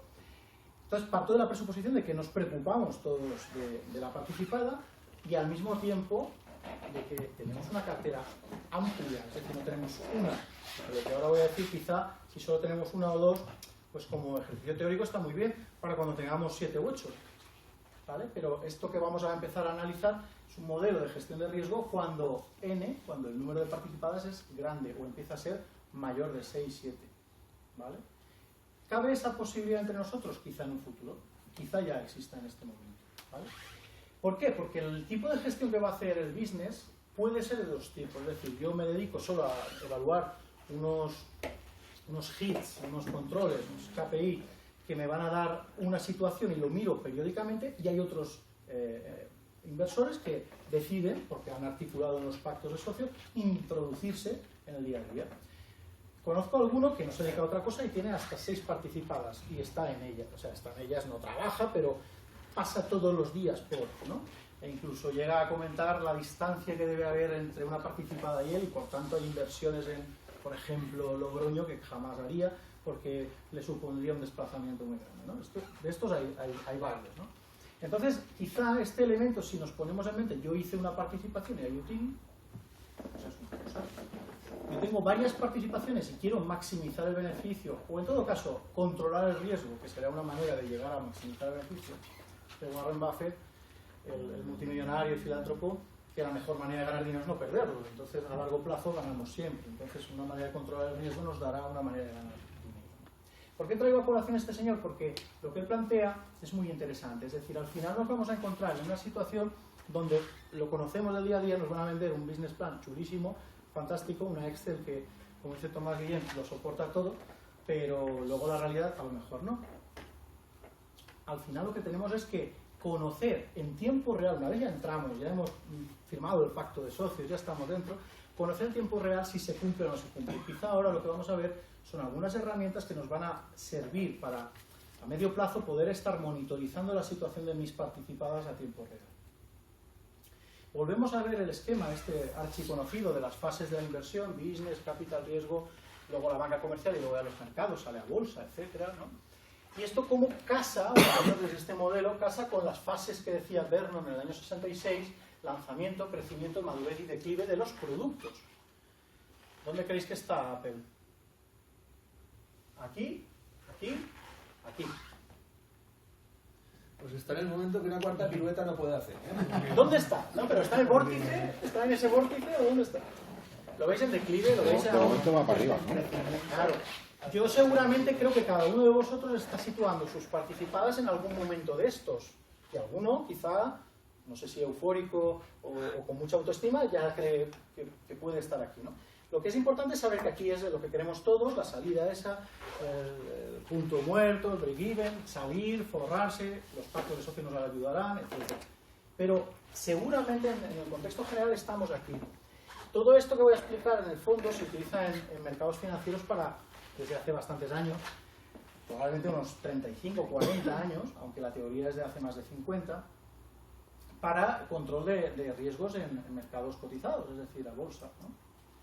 Pero de algún modo podemos fusionar esto con los sistemas de controlling para llevar un control directo muy parecido al que lleva el propio emprendedor, pero nosotros para medir lo nuestro, lo que nos interesa, que nos va a poder anticipar si se va a ir cumpliendo el business plan o no. Y esto es muy importante porque, total, constatar que no se cumple, cuando miremos la columnita que dice que hoy termina el mes de enero, veremos la realidad, no se ha cumplido en cualquiera de las variables que miramos. La más importante, ventas, beneficio, etcétera, ¿no? Pero en cualquiera de las que midamos, si es número de usuarios registrados, etc. Hablo de tecnológicas como marco general, pero bueno, porque quizá es lo más habitual aquí, en esta sala. Entonces, a mí me interesa tener herramientas que me permitan anticipar, es decir, herramientas con potencial, con poder estadístico que me permitan ver lo que va a ocurrir, es decir, la tendencia. Entonces no vamos a entrar mucho en aspectos técnicos, pero sí que sería interesante que nos pudiéramos quedar con alguna imagen de cosas que se pueden hacer, que se están haciendo, ¿vale? Seguimos con esto. A partir de aquí vamos a una obviedad, repasarla. La rentabilidad que tenemos en un eje y el riesgo sigue inevitablemente una proporcionalidad. Esto lo tenemos todos, creo que, asumido. ¿Digo bien? Pero, sin embargo, hay quien cree, o nos hace creer, que puede darse esto. En el largo plazo no se da eso. En el largo plazo se da esto. Inevitablemente, indefectiblemente. ¿Qué ocurre? Que quien consigue entrar en una empresa y salir cuando aún no se ha constatado esto, pues puede tener un éxito muy bueno. No digo ningún caso, pero todos hemos pensado en casos donde se lo pasas a otro y ya veurem este que es lo que fa. Pero yo ya me he salido. Pero a largo plazo, como decía aquel, ¿no? En el largo plazo estamos todos muertos, en el largo plazo acaba la curva bajando a la recta. Este concepto debe estar presente en todo momento, porque de lo contrario nos tomarán por mirlos blancos y no lo somos. Porque un business es un mirlo y nos querrán desplumar. Tenemos que analizar que el business plan se cumplirá. Seguramente no. Lo que quiero saber a qué tasa no se cumple y poder anticiparlo para tomar medidas. O mejor dicho, activar partes de la cláusula tal, o sea, partes del pacto, la cláusula tal, que me había dejado preparada para poder ejercer.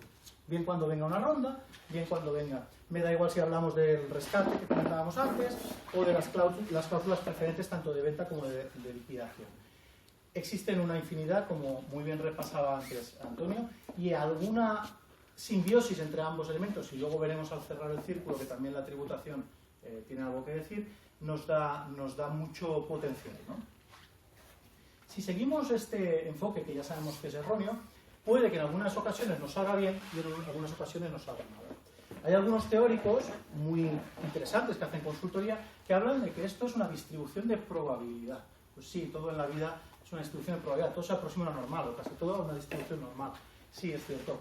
El problema es que para formar una distribución de frecuencias de probabilidad necesito muestreo.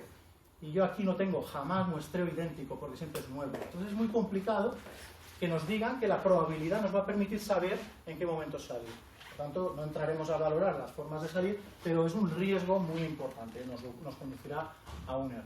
Siempre querremos coger ese pez que se aparta, ese emprendedor que va a ser el próximo Steve Jobs, el próximo tal, y sumarnos al carro. Y le daremos las gracias, como ocurre, oye, por estar en tu proyecto cuando sea cierto. Pero hay una multitud de pececillos que jamás se diferenciarán de eso. Nos interesa desarrollar herramientas que nos permitan identificar cuáles para retirarlos de nuestra cartera de inversión en el momento adecuado cuando no sea tarde. O en todo caso para promediar al alza o a la baja y compensar ese peso del riesgo financiero que asumimos. En promedio, conocéis un poquito la idea de promediar al alza o a la baja. En principio no es aconsejado para inversores noveles, pero puede servir para ponderar, infraponderar o sobreponderar una cartera. Cuando digo una cartera es que yo tengo carne, tengo pescado en mi cesta, tengo carne, tengo pescado, tengo leche, tengo huevos. Si yo tengo mucho de huevos y poco de carne, tengo mucho en un sitio y riesgo de que se rompan los huevos. Eso quiere decir cantidades económicas. Tengo 100.000 euros y tengo 35.000 o 33.000 en una participada, 33.000 en otra, 33.000 en otra. Pues entonces el riesgo lo pondero con una media aritmética, no media ponderada. Es decir, el riesgo es igual. No necesariamente tiene que ser así. De hecho, el seguimiento día a día me tiene que permitir o dar elementos para saber, cierto que no es bolsa, por tanto no hay liquidez, es ilíquido, no puedo en tiempo real comprar más acciones y por supuesto es mucho más difícil venderlos, salvo que hayamos hecho cosas en los pactos. O dicho de otro modo, si tomamos un zoom, nos situaremos en que es lo mismo que la bolsa, lo que pasa que solo hay algunas ventanas de liquidez. Es decir, si cambiamos un poco el chip, en bolsa en cualquier momento, con el móvil en la playa, vale, aquí tengo a lo mejor 4 ocasiones en esos 3 primeros años para aumentar, para disminuir o para salir, según los pactos de socios que se hayan firmado. Son pocas las ventanas de liquidez, por tanto la herramienta que se utiliza en los mercados líquidos deben ser más si cabe utilizarla aquí, porque a menos liquidez podamos imprimir en tiempo real, mayor riesgo incurrimos, ¿no? Entonces el objetivo será fiscalizar en la medida de lo posible cuál es el comportamiento de estos pececillos tan simpáticos.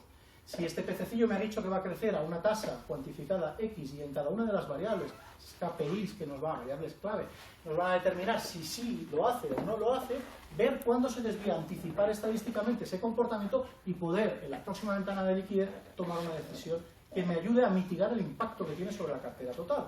Es decir, sobre las otras 8. O porque aumento el peso en alguna de las que sí que va por encima de las previsiones, o porque en esta me salgo. Más vale, decían en valenciano, ¿no? Més val perdre que més perdre. Es decir, más vale perder que acabar perdiendo mucho más, ¿no? Por tanto, este va a ser un poco el paradigma. Lo que vamos a repasar también es de obviedad, pero quizá a riesgo de aburriros, esto lo tenéis claro, me imagino, lo de la rentabilidad. Vamos a repasar este enfoque, que es el clásico, ¿no? Es decir, el diagrama entre euros, aquí gano más, obtengo más euros, y aquí, justo en el corte, estamos en negativo. ¿Y cómo se corresponde? Que no necesariamente a lo largo del tiempo, ahora haré yo un truqui y lo transformaré en el eje de ventas en tiempo, pero en verdad este eje lo que nos está dando es una idea de las ventas para generar activo, ¿no? Este gráfico es archiconocido, cualquier manual de economía de la empresa lo podemos encontrar. Los costes fijos, como dice la palabra, son fijos. Voy rápido porque creo que es bastante conocido para todo el mundo. Los costes totales, como incorporan los costes variables, tienen una pendiente y no son una recta, lógico. Y eso de ahí son las ventas, los ingresos en este caso. Y esto de ahí pues sería el beneficio. Bien, esto lo hemos visto 100.000 veces. ¿Pero qué pasa? Bueno, esto es lo que conocéis como el punto muerto, hay 20.000 terminologías, cuanto más anglosajona suene parece más profesional, pero al final es el punto, definición de libro, en el que se corta, se empieza a ser beneficio y se coincide con la igualación de ingresos a costes totales. Bien, ¿qué pasa? Que la realidad es un poco más puñetera, si me permitís la palabra. No es así, como hemos visto, los ingresos van haciendo esto. En verdad, no me salía con el PowerPoint, van haciendo lo que les da la gana, más bien hacia abajo que hacia arriba, jamás se van hacia arriba por encima. Y esto ya, de entrada dices, bueno, va, sigue estando el punto en el mismo sitio, ya. Pero es que los costes fijos, por definición, cuando yo voy asumiendo economía de escala, bloques siguientes, aunque esté todo en el PowerPoint este que nos presentan, en el Excel y en el plan financiero que le llamamos a quien sea, Ibace, o a Nisa o a quien sea. Y dices, no, si es que van a ser fijos. No, van a ser bloques estructuralmente cada vez, conforme, aquí viene la transformación, ahora el eje también hace función de tiempo, ¿vale? Conforme vamos avanzando en el tiempo, los costes fijos van a ir subiendo, es lógico, es la naturaleza. Hablábamos antes de un emprendedor, incorpora a una persona más de plantilla, eso estaba en su plan, claro, es que los fijos no eran fijos a lo largo del tiempo, iban siendo fijos móviles, por lo cual acaban produciendo un desplazamiento de los costes totales. Eso a su vez nos produce que los costes fijos promedios se queden por aquí, los totales por acá, pero ahora el corte ya no se encuentra aquí, se encuentra aquí. Todo eso que estoy dibujando es muy complicado explicarlo, pero lo sabéis porque invertís. Sabéis que luego, lo que era el día 8 va a ser el 25, lo que iba a ser en marzo pasa en junio. Y esto es la desviación de lo que luego llamaremos la senda de expansión o la senda de seguridad de la inversión. Cuando sepamos ver una señal luminosa que nos dice se enciende el piloto rojo, se está apartando, podré tomar decisiones. Solo si tengo información puedo tomar decisiones, pero solo si observo lo que tengo que observar puedo tener información que sea relevante, entendamos que no es un dato, ¿no? A partir de aquí, ¿qué ocurre? Pues que evidentemente el beneficio se ha desplazado hacia la derecha, eso hace que el punto de equilibrio ya no sea ese y lo veamos aquí. Claro, si mis expectativas, todo esto al final, un financiero lo piensa en términos de tasas de rentabilidad, de flujos de caja, de valor. Entonces dice, se me ha ido al traste el invento. Yo esperaba tener aquí una tasa de tal, y si esto se correspondiese o siguiera correspondiéndose con el tiempo, en el doble de espacio de tiempo tengo, imaginemos, una TIR del 16%. Pero claro, ha sido el doble de tiempo. Pues entonces en realidad baja. Ahí deberíamos haber tomado medidas, antes anticipando esa situación, ¿vale? Todo eso que estamos viendo sombreado, pues es ese famoso Valle de la Muerte, bueno, donde no quiere estar nadie, nosotros tampoco. Queremos estar el menor tiempo posible y largarnos. Claro, porque si no al final la sensación que tendremos es que el de arriba es el emprendedor y nosotros, que somos los que ponemos la pasta, pues nos vemos un poco vapuleados. Por eso pactos de socios, por eso métricas, pero métricas no de las que utiliza el emprendedor, que también, sino de las que utilizamos nosotros para controlar la inversión y el riesgo. Claro, nosotros miramos estas cositas, he puesto algún ejercicio por ahí. para que veáis por la tasa. Y no, es que claro, mi punto me da aquí, pero resulta que ahora de repente se me baja aquí. ¡Ay, ya no me mola! Esto que nos enseñan las facultades es estático, la vida es dinámica. Entonces lo vamos a ir viendo en tiempo real cómo cambia el gráfico. Tenemos que tener herramientas que nos permitan anticipar ese cambio para, en la medida de lo posible, tomar decisiones y no quedarnos como aquel amigo en el Valle de la Muerte, donde todo está seco y todo muere, ¿no?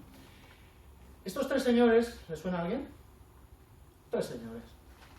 Este señor hizo una teoría muy potente, que es la teoría de carteras eficientes, que es Markovich. Muy rápido, ¿vale? Los tres se sacaron un Nobel, se obtuvieron un Nobel, les valió por un Nobel hace ahora 25 años. Es la teoría esta de la CAM, ahora vamos a ver, ¿no? de la valoración de activos. Este es Harry Markovich, que teorizó la teoría moderna de carteras, de eficiencia de la cartera, que básicamente dice que el riesgo podemos mitigarlo de algún modo cuando las participadas aumentan. Es esto que os decía al principio. Algunos están pensando, me ha fastidiado, si tengo 100 participadas, las tengo que controlar las 100, pues eso es lo que estamos comentando. Herramientas que agilizan ese sistema de control. Bueno, con 100 participadas igual tengo una sociedad de capital riesgo o alguna cosa así, y ya tengo un equipo de gestión. Pero la teoría es la que fundamenta la existencia, por ejemplo. Insisto que esta teoría nace de los mercados financieros con liquidez. Por tanto, hay que tener una prudencia a la hora de entenderlo. Pero esta teoría nace y justifica el hecho de que un fondo de inversión tenga un volumen tan elevado, con muchos partícipes, puesto que el riesgo puede tomar participación en muchas acciones y el riesgo tiende a bajar. No digo que tienda a cero, pero baja. Al menos el riesgo de la cartera. Y ahora ya aparece un concepto. Riesgo de cartera distinto de riesgo sistémico. Suelen traducirlo mal y dicen sistemático. En el castellano, sistemático es otra cosa. Sistémico, del sistema. ¿Vale? Como esto viene todo del inglés, el que lo traduce dice el riesgo sistemático. No, es tener riesgo todo el rato. Riesgo sistémico, que está en el sistema financiero. Nuestro sistema es el sistema emprendedor. El hecho de meter dinero en una empresa de un señor que tiene una idea muy buena, tiene un prototipo, ha llegado al producto mínimo viable, es que eso es sistemático o de cartera. O sistémico o de cartera. Vamos a razonarlo. Luego este señor Sharpe también le dan el Nobel a los tres de la vez por la misma teoría que complementa con Merton Miller, y la teoría en sí es el modelo de valoración de activos financieros llamado el Capital Asset Pricing Model, es decir, el CAP. Bueno, el CAP, aquellos que hicisteis algún curso de formación docente. Este modelo lo voy a pasar muy rápido, pero conceptualmente sí que es interesante que nos quedemos con una foto. Parte de dos presuposiciones. Que existe un activo libre de riesgo, insisto, tendríamos que sacar la foto aquella de 3 personas en un meeting, no sé si la habéis visto al principio, porque hoy por hoy comprar deuda pública está libre de riesgo. Puede que en algún momento tenga riesgo, pero comprar bonos del Estado, letras, tal, puede ser un activo libre de riesgo. Primera presuposición. Segunda presuposición, que es cada uno de los inversores, ahora repasamos los supuestos, tiene un esquema de inversión, son aversos al riesgo, etcétera, y en ese activo libre de riesgo, que sería esto, lo que me da a comprar una letra, es esto, todos los agentes se comportan de manera homogénea, es decir, se deslizan a lo largo de esa recta. Y esta curvita, que es la aportación fundamental de Sharpe y Miller, ¿vale? Porque el modelo en su origen es de Markovich, que se les entrega el Nobel a los tres, perdón. Ahora. Esta curvita marca la frontera eficiente de un inversor. Es decir, yo no tomo inversiones así. Hay emprendedores que quieren que las tome así, de ahí lo del mirlo blanco. Pero el objetivo es cuantificación ex ante, cuantificación ex post, después de haber hecho la inversión, durante la inversión, hasta que protagoniza el éxito. De no hacerlo, asumimos un riesgo que es, ahí sí que es probabilístico, casi podemos decir que es dicotómico, una moneda, cara al cruz. Entonces sí que invierto en 10 y a ver qué pasa, 5 saldrán bien, tal. Esto al final subyace, No voy a vender ninguna moto, lo de la venta de humo en otro sitio. La idea es que hay herramientas que nos ayudan en que en vez de 5 y 5 puedan ser 6 y 4, siendo realistas. ¿Vale? Entonces esta herramienta nos dice que cualquier inversor que esté en ese clúster, en ese comportamiento, y que tenga esa forma de enfocar el mercado, esté cualificado igual, tenga la formación homogénea, se va a comportar del mismo modo. Y en el punto en el que se corta, tangente con la con la curva esa que representa a los inversores, ahí es el punto eficiente. Cualquier inversión que esté por aquí será eficiente, por allá será ineficiente, por debajo tendré que pedir no pedir apalancamiento, perdón, por encima me apalancaré, o sea, pediré prestado para invertir. Básicamente el esquema nos va a dar las 4 cosas. En este slide vemos un poquito el análisis. ¿Cómo se hace eso? Se mide estadísticamente la covarianza de cada uno de los títulos. Conceptualmente, insisto, ¿por qué? Porque no tenemos información, lo difícil que es saber las participadas que hay en el ecosistema de Business Angel, como para tener información real, a tiempo real. Pero el concepto es extrapolable, y el concepto que quiero que quede, sin entrar en todo el modelo, lo dejamos si queréis para otro momento, es que existe una inversión que está en la zona eficiente, y la más eficiente es la que coincide con la inversión de mercado, y siempre estará por encima del activo libre de riesgo. Es decir, le voy a exigir una prima de emisión, pues una prima de riesgo. Ellos me exigen a mí prima de emisión, yo exijo a las acciones que voy a emprender como inversor una prima de riesgo, que va a ser consistente en una cuantificación tipo en función del riesgo que yo observo y yo tolero. Y eso nos lleva a las básicas líneas de supuesto de la... Primero, todos somos racionales, es decir, no invertimos así. Segunda, aversos al riesgo, es decir, no somos kamikazes. Tercera, los inversores cuidamos el equilibrio que nos da la rentabilidad esperada y la variabilidad que da la cartera. Dicho de otro modo, que no me da igual que si va mal tomo decisiones. Si yo esperaba 5 y ahora vienen 4, tomo decisiones cambiando composición de la cartera, es decir, tomando más participadas para mitigar o saliendo o ambas cosas, infraponderando, sobreponderando. No existen fallos de mercado, claro, ahora nos reímos todos porque fallos hay muchos. En realidad esta y la de la información, en los últimos estudios académicos, que hay que también valorarlos hasta el punto que se pueden valorar, cuestionan el hecho de que el que no existan fallos de mercado o que no haya asimetría de información, que ahora lo explico, sea realmente un precepto. O sea, puede haber fallo de mercado y se sigue cumpliendo el modelo, y puede haber asimetría de información, que la hay, y en el sector de emprendedores, startups, la hay mucho más que en el mercado cotizado, muchísimo más. Yo sé algo que tú no sabes, por eso voy a invertir. Conozco al emprendedor, me ha contado su business plan tomando un café. Yo tengo información privilegiada. Eso cuesta muchísimo más, y encima no es delito, ¿no? Es decir, aún no han constituido, me lo ha contado como Miguel. Las preferencias de los inversores son diferenciadas, es decir, tú no queréis lo mismo, pues entonces no habría mercado, todos invertiríais ahora en la nevera roja, ¿no? Cada uno le interesa unos sectores, unas cuestiones, en cantidades y en proporciones diferentes. Hay una tasa libre de riesgo, es decir, un porcentaje de interés al cual me puedo endeudar y al cual puedo depositar dinero. Con una salvedad, lo hablamos si queréis en otro momento, eso está adulterado porque es un monopolio del Banco Central, pero existir existe. Ahora a precios irrisorios el BCE, pero existe una tasa. Está la recta aquella que habíamos visto, en lugar de estar aquí, en el caso europeo está ahí. Bueno, pero existe, ¿no? Se desplaza todo el modelo hacia adelante. No se da asimetría de información, es decir, uno sabe más que el otro. Si pasa eso, tampoco los teóricos han demostrado cuantitativamente que no afecta al modelo. Y por último, existen desviaciones estándar diferentes de cero entre las expectativas y las carteras, traducido al cristiano.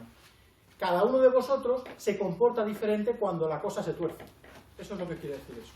Si la cosa se tuerce, tú vas a decir, quítamelo todo de esta y compra 8 más de esta, o voy a hacer 4 más rondas de lo que sea para compensar el riesgo, y otro dirá, pues no, porque en el fondo esto está infiriendo que son racionales y aversos al riesgo, pero diferentemente, con mayor sensibilidad unos al riesgo que otros, ¿vale?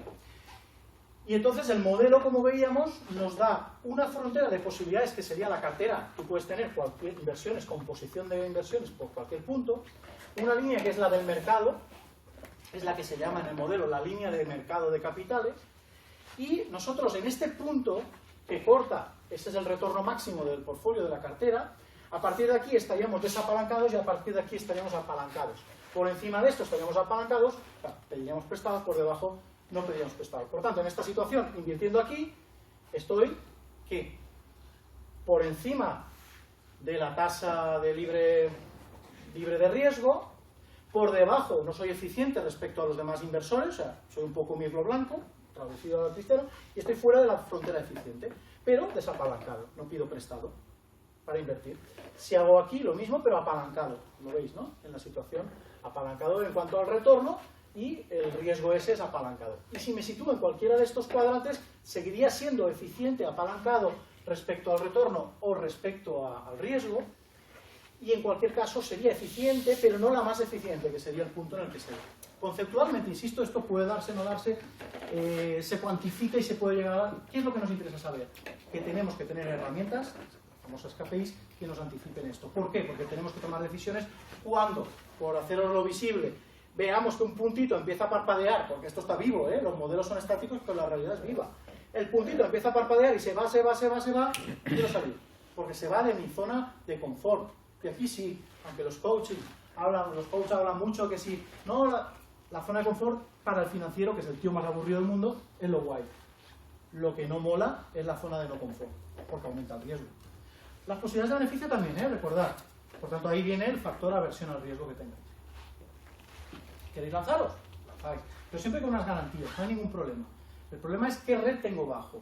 Y ahí aparecen las Key Performance Indicator, que son las variables claves, o sea, son los indicadores que nos dan el centro del asunto. Ya como son horas de la tarde, un poco así. Tú cuando llega un emprendedor, este señor lo conocéis, ¿no? Esta chica esta también os suena, ¿no? ¿Sí? ¿Tal vez? ¿Esa vecina? ¿Lo habéis visto alguna vez? Cuando llega un inversor, o sea, un business, o sea, cuando viene un emprendedor, te suele decir aquello de ese negocio es la leche. Tú ten en cuenta que ahí lo petas. Y tú estás, aquí hay tema, pero vamos que hay tema, ¿no? Que nos dice este señor. ¿Cuál es el problema? Que tenemos que hacer esa senda de expansión que nos va a decir si se sale o no se sale la cuestión. ¿Por qué? Porque vamos a medir unos coeficientes ponderados de KPIs, es decir, de variables clave, que nos van a decir punto a punto, día a día, semana a semana, mes a mes. Todo esto hoy en día es muy fácil porque le obligamos al emprendedor, pacto de socios por medio, que lo tiene que monitorizar de un modo determinado. Yo lo chupo de los datos y lo analizo a tiempo real. Objetivo, me da igual, yo he puesto algunas, pero hay cientos, ya es mirar cada caso. Ventas dividido usuario registrado, ventas de usuarios activos, ventas, costes variables. La cuestión no es si saco una ratio porcentual, esto es un porcentaje, un tanto por ciento, sino si al final soy capaz de ponderarlos, asignarles un peso correspondiente al sector. Por eso insisto que hay gente que te dice, no, es una distribución de probabilidad, ya. Lo que podemos hacer son clústeres, agrupaciones, conglomerados por actividad. Yo sí que conozco en el tecnológico del determinado subtipo tal el riesgo. Y por tanto, puedo entender qué variables son claves y en qué momento de la inversión. Y en otro sector entiendo otras variables. Y ahí tenemos que configurar un panel que nos dé una definición de la situación. Al final, ¿qué tengo yo? Pues el coste de adquisición unitaria, dividido por la venta media de cada cliente en la tienda. Supongamos que unos ponemos. Si es un e-commerce y tú divides esto por lo otro y lo monitorizas hoy, bueno, hoy quiere decir esta semana, la semana que viene, la otra, estos indicadores puede que el emprendedor ni los haya pensado. Es que me da igual, yo sí, porque para donde quiere llegar el emprendedor, que es a Barcelona, yo sé que hay que pasar por Tarragona. Y si no llegamos a Tarragona, yo en Vinaroz o quizá en Castellón tomaré decisiones. Necesito poder anticipar eso. Insisto que estos son variables. Al final, ¿qué queremos? Todos podemos ver las notas del cole del nene, ¿no? Del nene, del hijo, de la hija. Y todos sabemos entender, yo que sé, un 8 que es mejor que un 6. Y un 5 es peor que un 9, ¿no? Esto lo sabemos entender. Entonces, lo que se hace con esto es variabilizar en tanto por 1 o en tanto por 10, si lo ponemos como una nota, de manera que yo sepa la cartilla escolar del nene, de la nena, cada semana, cada 3 semanas, cada mes, cada trimestre. Y la cartilla me dice que vas muy mal en matemáticas, vas regular en gimnasia y vas muy bien, mejor que el trimestre pasado respecto a... Y esto es una media móvil, es decir, lo que va anticipándonos es el comportamiento de la variable. Transformamos estas variables divididas, que son un porcentaje, van del 0 al 1, perdón, al haberlo hecho en tanto por 1, las ponderamos, les asignamos un peso, y tercer paso, muy interesante, es que a cada una de esas variables de cada uno de los nenes, tenemos 20 nenes en el cole y queremos ver las notas, pero los 20 dependen de nosotros. Los comprendíamos de manera ponderada y nos dan la nota del nene, la media del nene ponderada. Y puedo ver que este mes ha sido muy mal en general. No se trata de gimnasia ni de matemáticas en general. Y luego puedo descender a detalle para ver qué es lo que ha ido mal, qué es lo que ha ido regular. Cuando sistemáticamente el nene va mal en matemáticas, le ponemos en clases de repaso. Cuando tenemos un pacto de socios firmado y nos dice que la variable tal va mal, le asignamos, porque nos hemos habilitado determinado poder en el consejo, etc., le asignamos un profesor de repaso o de apoyo, es decir, un equipo de gestión. Esto no es la troika, no es que vienen los señores de negro e invaden el país para poder contabilizar la situación macroeconómica, pero algo parecido es. Es decir, nos habilitamos cual troika o cual FMI unas herramientas jurídicas que nos van a permitir tomar decisiones cuando sea parte de la senda de expansión de esa empresa, que en el fondo yo no me he inventado, me lo ha venido a decir el emprendedor. Me ha dicho, oiga, que yo voy a llegar a Barcelona en 2 meses. Yo hago un cálculo y tengo un cierto margen. Y ese margen lo llamamos riesgo, el riesgo que asumimos. Ese riesgo de que en vez de ir a una tasa de 2, 4, 6, 8, haga 2, 2,5, 3, es decir, la curvita, si os acordáis, no había una curvita de los ingresos. Ese lo cuantifico, que es la aversión al riesgo que yo tengo. Yo me paso un test, en este caso a los emprendedores, y veo por dónde va su coeficiente de riesgo. ¿A qué punto dice, lo dejo?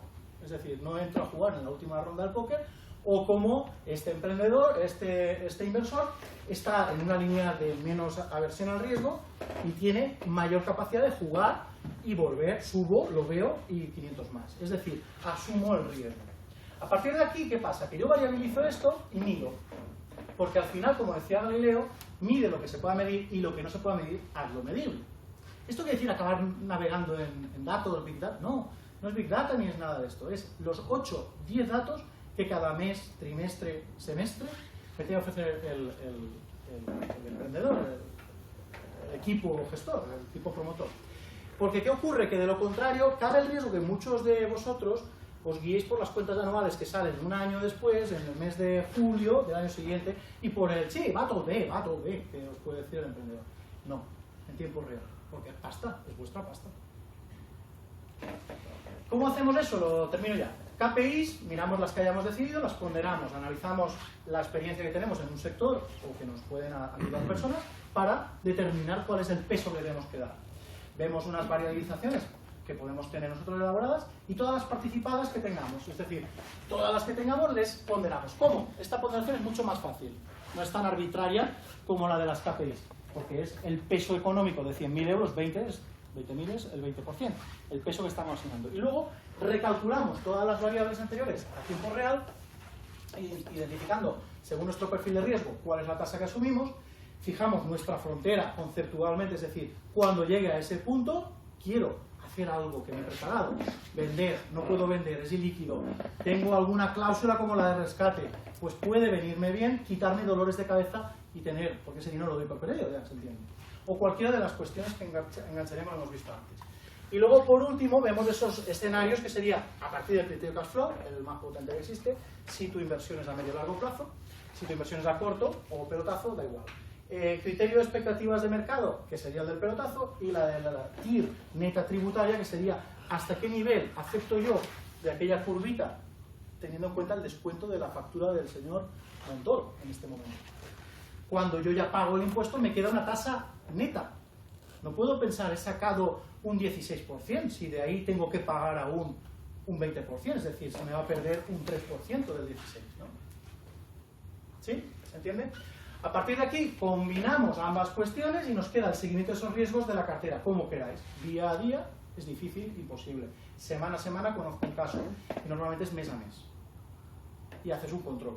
Usted se está apartando. A los 3 meses, como decían el proverbio árabe, si me engañas una vez, es culpa fin, tuya. Si engañas 2, pues ya es culpa mía. Si yo 3 meses seguidos dejo que se desvíe de la senda, pues allá lo que yo hago. Es mi decisión.